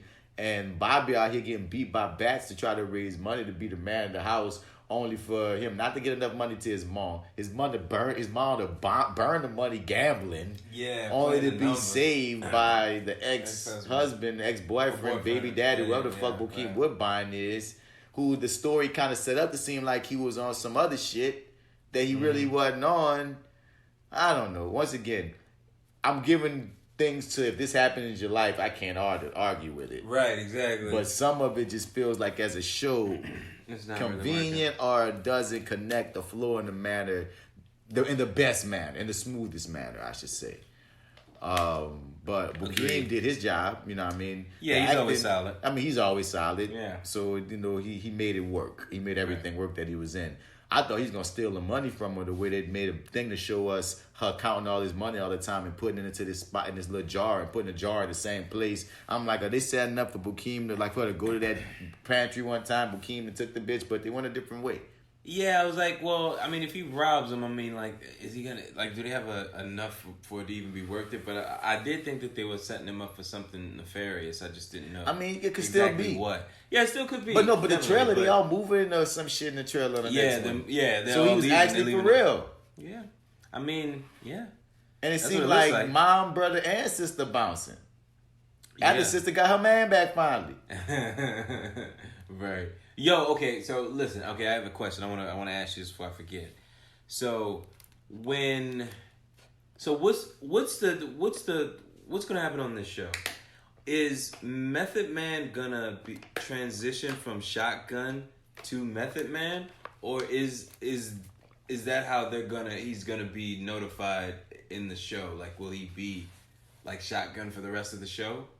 I mean, it depends on how long the show goes. Because the thing is these are all these nicknames that they actually had before they took on the name that they eventually get. We just seen the origins. The show we don't know where the show's going, but of course he has to become Method Man, RZA. They got to get all their real names. So they come up with those names sort of as a Wu-Tang group, like when they come together, their names get different. Okay, got it. Now again, if Mike 5 was here to give us the fill-ins. Yeah, you know what I mean? It's really the way it's going. He knows all this shit. The way it's going, season finale. If nothing else, we're going to get this nigga in here. But these are the nicknames. This is because the thing is with a lot of them. He's keeping up. He's keeping up. Okay. Yeah, because the thing is with a lot of them got multiple aliases. That's another thing about each one of them. Each one of them got like 5 different names when you get into their whole woo world and realm. Okay. So it's like this is one of the many. So now I don't know what made him call himself Method Man. That's gonna be interesting to see. It's interesting to see how they came up with their names, because you saw how they tried to push us to know who Inspector Death was, where RZA telling them, "Yeah, fool, you like an inspector from that movie." And I was like, "Oh yeah, yeah, you remind me from that movie from Pink Panther." From Pink Panther, you know, using inspector, like from Pink Panther, you're not a detective, but inspector. I was like, "Oh yeah, we get it, we get it." And I just got this nigga watching everything. Yeah, like I thought that was an interesting quirk. I'm like, that's got to be something real from like, or what he really did, because to a like degree. That's such a to a degree, because it's real specific too. Like he gets up at a certain time, he can tell you what happened through the whole day, give you the rundown basically, because he's up from early in the morning when the kids go to school. He cool. The other thing too, son, what? But they had Ghostface Killer brother on the same kick. They kept going back to him looking out the window as if we was gonna get some kind of progression with him. Yeah, and like that was gonna go somewhere. Right, in the story sense, I'm thinking the episode ends with him doing something or saying or talking finally or something. Like Because you kept giving us his peer view with the bird flying by his window as he looks out of things happening and him peeping the world. Inspector Deck was doing the same thing. And it's like, I understand that y'all was going for, because the episode is called some Pigeon's View or something like that. So I understand y'all was going for this bird aesthetic, even with ending with so many characters with a bird's eye view looking down. I saw the metaphor, guys. I saw what y'all was going for from a technical standpoint, even if some of it was kind of, but y'all didn't connect it all as smoothly as you could for this one, is all I'm saying. That's all I'm saying, guys. I didn't dislike the episode. It's just, when you watch those first 3 in particular, even though I do like the first 4, but them first 3 was like pedal to the metal. The first 3 hit you like once. It's a 3-hit combo, those first 3. Yeah. And I think that, I don't know, I almost feel like they had that in mind, that we were going to maybe... That's why they drop them like that, too. Yeah. And then all the rest of them feel like single, like, like, all right, cool. If we were binging these, it's like, all right, cool. We're churning through them. Eventually we're going to get to where we want to be. And it's like having that week-to-week thing, man. It's sort of like, well, if it weren't for this, I let a couple of them bad boys just pile up and just do like 3 at a time. Yeah, because it seems like it works better as a binge. Yeah. But I'm glad I did find out that Divine becomes significant in the future. So us watching him, because once again, his story, they presented as just as important as one of the Wu-Tang members. Yeah, yeah. So I'm glad that it's not for naught. Or he doesn't just die or something and become some martyr. Like, no, he was actually part of their business and everything in the future. So... Right, yeah. That happens. Well, that does sort of, I don't know, like, because I always felt like he was one of the ones who was like, oh, damn, he might die doing something. But I'm like, yeah, that's what it felt like. We follow him just for him to die to inspire all these niggas when it's not that. He's part of the group. He's part of Wu, he just don't rap, apparently. Right. So it's like, well, okay, I guess that kills a little bit of tension of maybe he might die. It's like, all right. Well, I don't know if he did now. I didn't look up to see what he's doing these days, but I just know Angela, he got far enough to be around Angela Yee when she's interning for them when they're already the Wu-Tang Clan. Oh, wow. Okay. So, well, yeah. Well, I wonder how many episodes we're going to get this season. I think we looked it up. I think it's like 12 or something.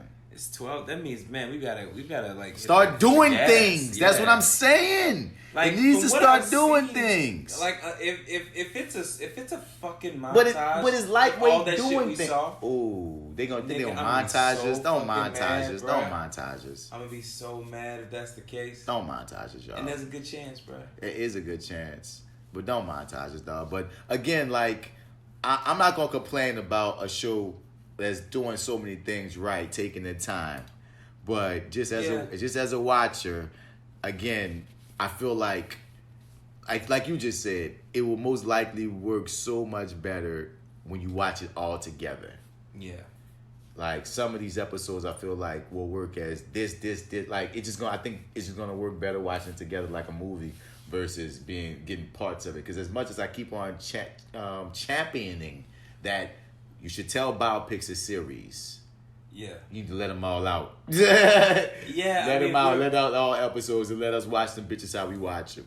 Well, the thing is, man, I'm a binger now, so it's like it doesn't matter what we're watching. Yeah, I prefer to have it all. I prefer to watch it at my leisure and just kind of get through them instead of I don't see the point in waiting. Sometimes the story works better like that. It does, and it just makes it easier to maintain it and digest it all as a season like you wanted it to be. You hold on to those things as you just kind of binge them or go through the entire. Because majority of the Netflix shows are like that. Like if you had to watch a majority of those shows week to week. Some of them wouldn't hold up as great as they did when you were able to just watch the entire thing and let it play. Yeah. And I feel like Hulu, you keep trying to stick by this network as platform idea, when really you just go ahead and bite your competition. Go ahead and bite Netflix and let them all go, or at least let them out in 3-episode increments like DC Universe does with their at least with Young Justice. Yeah, like I would prefer something like that, like more than one. Because this show, I don't know, just in general, more than one. I still feel like you could keep our attention, letting them out 2 at a time. I think 3 at a time is ideal, and I think when you got to your final 3, week to week them bitches. I think you wanted to, I'll play it like that. Like if I got a show that got 15 episodes, 3 3, and then as we made, well, I guess you're trying to go as many weeks as you can, but you're Hulu. Like, there's always something dropping for you. It's not even just that. Our mind state towards a streaming service is already programmed to accept if you give it all to us because of Netflix. You know what I mean? Like, when I'm watching a show on network television, I'm expecting it to be week to week because that's their format. When I'm watching something on a streaming service, my expectation is a bit different. So if you even gave me all of them at once, now I'm gonna watch them all that day. But you know what I mean? I'm accepted better. Right. But yeah, y'all keep watching Boo, y'all. I feel like it's about to start turning up because it really has no choice. Yeah, at this point, so that finish line is really, really, I don't know, we're halfway there now? Halfway there, basically. Yeah, so, I mean, I think, it's definitely worth the watch now, especially if you haven't already. It's like, these 6 would be nice to digest. I'm looking forward to the next episode, because the more that they get into the music aspect of it is sort of where I get really excited. Because I find that interesting. Yeah, I find it interesting too. Yeah, I think that's something I'll be looking forward to. So far, they've 9 listed. I thought I saw like 11 or 12. So even if they only do, so that might be another reason they're going week to week if they're only doing 9. But I feel like they're doing more than 9. Damn, they're going to hurry the hell up. But it is interesting that we're getting to the music, but it's not like the main thing. Like it's about their lives. Yeah. They really like take their time with this. There's no rush to get to the record deal aspect or the the studio portion of it's 10. Okay, it's 10. Okay. It's 10. Yeah. Like there's no rush there. They're all taking their time. Like we're letting each character develop. We're going through the process with his mom and stuff. You know what I'm saying? Like with Bokeem Woodbine and all that stuff, and then with the romance between Ghostface and the sister and stuff. Like everybody kind of. I just want more music. I think is my thing too, because it's like I definitely because. I don't want to rush them though. Because you took it right out of my mouth. My thing is, if this season still didn't end with them getting a record deal, I would have been cool. Me too. Like if this season just would have ended with them deciding to become the Wu-Tang Clan, and then whatever happens from that in season 2 leads to the record deal and shit, I'd have been satisfied knowing that they're gonna be at somebody's table. Who knows? They might get shot down. We might be seeing them doing all this, but this might be how. Maybe the story is they didn't get their first deal. Who knows? We don't. I don't. Only the heads know. You know what I'm saying? Yeah. But I'm not necessarily in a rush for them to become these big successful rappers. I'm just saying I'm very interested in their musical side too, and I want more of it. Like when Method be rapping and when Raekwon and all that, and Bobby making his beats. And that's me personally just being selfish about what I want from the show, not from what the show is, because the show is gonna be what it's gonna be. I can't wait till we get more into the creative aspects. What went into this song being created? How did you two become besties enough to make this album together? You know what I mean? The things that I need answers on, y'all not getting too fast enough. But I'm hoping that with 4 episodes left, we're going to see what made Raekwon and because we haven't seen even the Raekwon versus Ghostface beef as much anymore. That's been backburnered, even though I'm like, yo, y'all all are friends with Bobby. Yeah. So where's that gonna end up? And I thought, I don't know. I'm still sort of waiting to see that kind of develop. Hopefully, it doesn't get too rushed in these final 4 episodes. But I mean, there's still time, so we'll see what happens there. They might just have one conversation. Scene. Y'all need to be friends. All right. Let's battle. Let's get this money. If he beats me in a battle, then we gonna be friends. If he beats me in the battle, then we gonna be friends. All right, y'all. Let's do it. I mean, I guess, man. I don't know. What's coming to theaters soon as we get out this motherfucker? Is there anything? Joker. Oh, Joker's coming. Yeah. The big controversial Joker film. Yeah. Where everyone's having a big problem, afraid that it will incite the incels. And no one's even seen the damn movie yet to even have that freaking opinion. Interesting. I'm still excited to see it. I've been having this conversation with a friend of mine that's just, I was feeling like it's pretty hypocritical to all of a sudden have a problem with the Joker after you just gave the character an Oscar a few years ago. That's my only deal. Is like, dog, in the culture of America where we herald violence and we have all these fucked up characters that we see as heroes like Scarface and Jason and all these situations, to all of a sudden look at the Joker as this movie that we're so afraid of because of the violence that it can freaking inspire. I'm like, have you seen yourself, America? That's the only thing. It's like, I understand y'all issue with the fears and all that, but the other side of me is like when they try to put video games and rap music and movies in the bubble as being the reason why killers kill, and I'm like, that's not the only reason why killers kill. Some niggas just crazy and they gonna be crazy regardless. Now, if Rambo could come out just decapitating motherfuckers and Jason could come out eating your knuckles and it could be raping children and destroying them, then the Joker can do whatever the Joker doing too, unless you gonna really boycott all these other movies in the same manner. Keep that same energy is what I stand by. You hear me? Word. I've heard the argument. I've heard the arguments made for the movie, or at least against the movie, I should say. And in terms of the, I don't know, the interpretation that this, or the depiction that this movie has. Grounded. Yeah, it's gonna be grounded. It's gonna be this unstable, real person who. But he's presented as mentally ill. Yeah, it's not presented because my dude kept on trying to be like, it's about a white guy feeling slighted by the world, so he decides to kill people. Yeah. And I'm like, it's about a mentally ill guy that they established as freaking mentally ill from the top, from what I'm hearing, and then he snaps even more so because motherfuckers ain't respecting the fact that you're fucking over a mentally ill person. Word. That's a bit different. I'm not seeing mentally ill people every day go on murder sprees. For all intents and purposes, those incel people aren't mentally ill. They're just fucked up asshole people. Okay, because I was about to say, like every time some place gets shut up, they claim it, but I don't buy it. The first thing they say is I don't buy it. Or like not mentally disturbed or something like that. They were disturbed, all right. Yeah. But there's a difference between like the fact that they're gonna even show this guy as a condition, like literally, like that's a different thing. It's just I don't know, man. I'm not in the place where I think it's worth this big of an argument. I mean, it's maybe worth a statement, but it's not. I don't know. I don't feel that way. You know how many films drop of a crazy white boy killing people? I'm just saying. There's no shortage of those.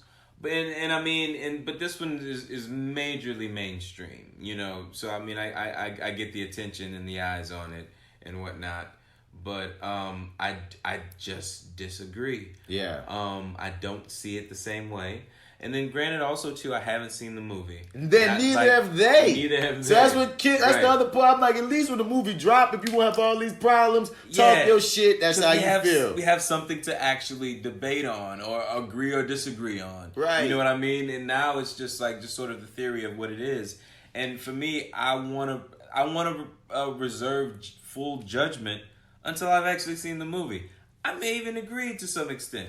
I doubt it. But I want to see the movie first, and then make a decision. And again, I just feel like it's so hypocritical unless you're starting a brigade on violent movies. Because the thing is this, any movie with the amount of... John Wick could inspire somebody to feel like, well, if somebody kills my dog, well, I can just murder them all. You know what I mean? Not many freaking protagonists and we're in the age of the anti-hero, and a lot of these anti-heroes do things that honestly... in real life, you shouldn't do, but we get lost into the fiction, the spectacle, the fun, and you know what I mean, the vicarious nature of it. That's the same thing when you play Grand Theft Auto. A lot of us can play Grand Theft Auto, murder many people. Guess what? We're not picking up guns tomorrow. You know what I mean? It's a specific kind of person that does that, and they're gonna do that regardless of whether it's a Joker movie or a Rambo movie or goddamn whatever. So unless you're gonna ride on violence in films like Hobbs and Shaw or some shit too, or Bad Boys even, like unless you're gonna ride on it all, it just confuses me for you to cherry pick, is this one I have a problem with, when that one does it too, but you have the Scarface poster on your wall. It just gets confusing. Yeah. That's all I'm saying. Agreed. So let's get up out this bitch, man. It's that actor guy, man. Mr. Bass, Martin Bass Bradford. Hit us up at reviewing. I feel so wrong saying this now. Damn you, dog. ReviewingDAT at gmail.com. You refer it. We'll allegedly review it. We'll allegedly review it. Review it. The question is, will you hear it?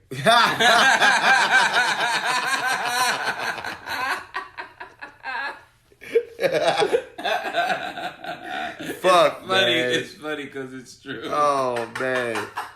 Also hit up FlyWithBats@gmail.com if you want to talk to the motherfuckers at FlyWithBats Podcast like Alpha Joe and D Mac. You feel me? You dig? Also hit up FlyWithBats@gmail.com. Acting While Black will return soon. I'm just trying to... It's a good problem to have there. I'm just trying to see who I'm going to interview next. Oh, and all right. trying to figure out who that is has got me kind of overwhelmed. But I'm gonna just okay. make a choice, and it's gonna happen. Okay. But yeah, man, hit us up, man. We got content on content. Eventually, we're gonna do this podcast Megazord.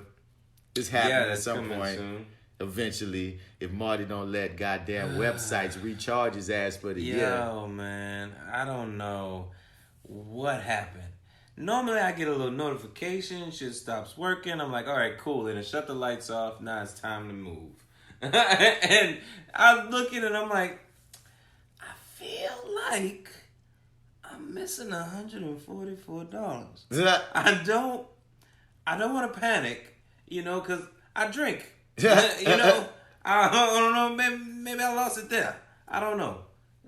But 100 is gone, and looked it up, and of course it was from the website. I'm just like, well, fuck. Because we've been talking about, we basically putting all the podcasts on the scroll that we rock with on one site. Us, Your30 on the lake, and whoever else we want to be down on, being on one website. We could just send everybody to and be like, we even had a name that we thinking about using that we're not about to say just yet. Right. But right now it's codename Podcast Megazord, and Marty was just like, right now there are low rain pictures, and he just was not going to pay for that, and was going to just jump over to another one. But nope. They got them pockets, dog. Yeah, I gotta look into see if there's a way to maybe prorate what's already been there, and then just change the name. Just change the name. Yeah, I wonder if I could keep what's there and then change the name, and then just redesign it. Yeah, and just do whole facelift. I wonder if that's possible. Hey, man. Look into that. Just look into that, man. Tell them where to find you and yours. We're already there. Yeah, you can find us right now, for the time being, at lowrainpictures.com. You want to click on that Your30 tab, where you can find this lovely voice, and I co-show there with, what's his name? Arrogant Observer! The Arrogant Observer? Yeah. Nigga, that sounds just it don't threw fit. me the fuck off. Yeah, Black Actopedia. I'm like, I don't know how to continue now. The Black Actopedia, also known AKA the No Arrogant Pink and Observer. Green. You can find us. God damn it, Marty, Your30 with Marty and the Arrogant Observer. Check us out over there where you listen to your podcast. All those places, we there. Y'all recorded already? No, we're trying to do it tomorrow, man. I'm gonna be spent, but yeah, I think I'm not go out, and I think I'll be able to get it. But we're supposed to do it tomorrow, 9:00. It's gonna be a late one, so yeah. That's always fun. Yeah, I know. So we'll see how that goes. Oh yeah, I think I need to notify Miss Rel, because she was gonna come and sit by. And she popped in on our last episode. She didn't say nothing, but she just sat, chill, smoked some weed, listened. You might hear it like in the background at one point, but she just was like, I just feel like chilling, being around the atmosphere. Yeah, so I was like, yeah, well, she said, yeah. Come kick it, dog. We're gonna do that again. But yeah, man. Tomorrow, 9. Yeah, bro. It's happening. So don't pass Lawrence no more weed. That boy was died on the last episode. I was like, oh shit, boy, live. Take it. Live. He's just man. Because I've just gotten in the habit. I'm just like, you know what, man? Nobody's here right now. I can, have a couple puffs here. I can at least smoke one in here without a problem. It'll air out by the time she makes it home. And he's like, oh yeah, I'm not working at the airline anymore. So, yeah. I was like, come on, give me some of that. And then so he hit that blood live on the And I was like, ooh. He was done, man. He was done. And then he tried to keep his just like, y'all can't see me, but he's like putting up one finger, just like, just give me a second. I gotta readdress my soul. My lungs gotta come back. Nope, we about to make fun of you. We ain't pausing nothing. Anyway, so check out the Your30 Podcast. What the hell we talking about, man? Yeah. And man, for this episode, we on episode like 91, G. Really? Dude, look how the reviewing that just like snuck up. And it like, dude. Reviewing that? 91 of reviewing that? Dog, how did that happen? Because I remember one day I went back and did a count of all the reviewing episodes on the, I think I explained this once before, but all the reviewing episodes on the feed. Yeah. And of course, it started with FlyWithBats niggas doing reviews. So like the first few episodes of the reviewing, what was the review corner, is me, Joe, and D. Then it became crossovers with us and y'all doing a couple reviews. Yeah. And then at one point when but this might be like the episode 10 or maybe 12. It's something early on became me and you doing reviews. And then, like I said, when we started doing those episode by episode reviews of like Dear White People, Black Lightning, certain things where we go episode by episode, that started stacking up. Like we would do sometimes like 2 and 3 in a week. So like, yeah, that's right. Them things, Iron Fist, them things started stacking. Son, there's some kind of magical way, my nigga, that we have more episodes. Like, even though technically, I often say since the FlyWithBats Podcast do 2 sides, we're like in the hundreds. If you look at them as separate podcasts, those are separate episodes recorded on separate days, side A and side B. And we want to count them separately. We way surpass 100. But but the way that we have it be one episode with 2 sides. I think we just did episode 88 of FlyWithBats. So I just have to laugh that this is episode, I believe, 91 of Reviewing Dat, which started a whole year later. Yeah. Man, we caught up quick. Nigga. We be talking, son. Yeah. There's always shit. It's always shit. To talk. And there's always content. Because, like, with FlyWithBats, events have to pile up and then we talk. With Reviewing Dat, something's coming on every week. Something's coming out every week. It's always something to be like, oh shit, we got to run it about this. So CW's always got a show going on. Tis where it is, y'all. But we've been running our mouth for a long time, y'all. Hopefully y'all had a good one. Thank y'all for listening, and we see you next round. Arrogant observer.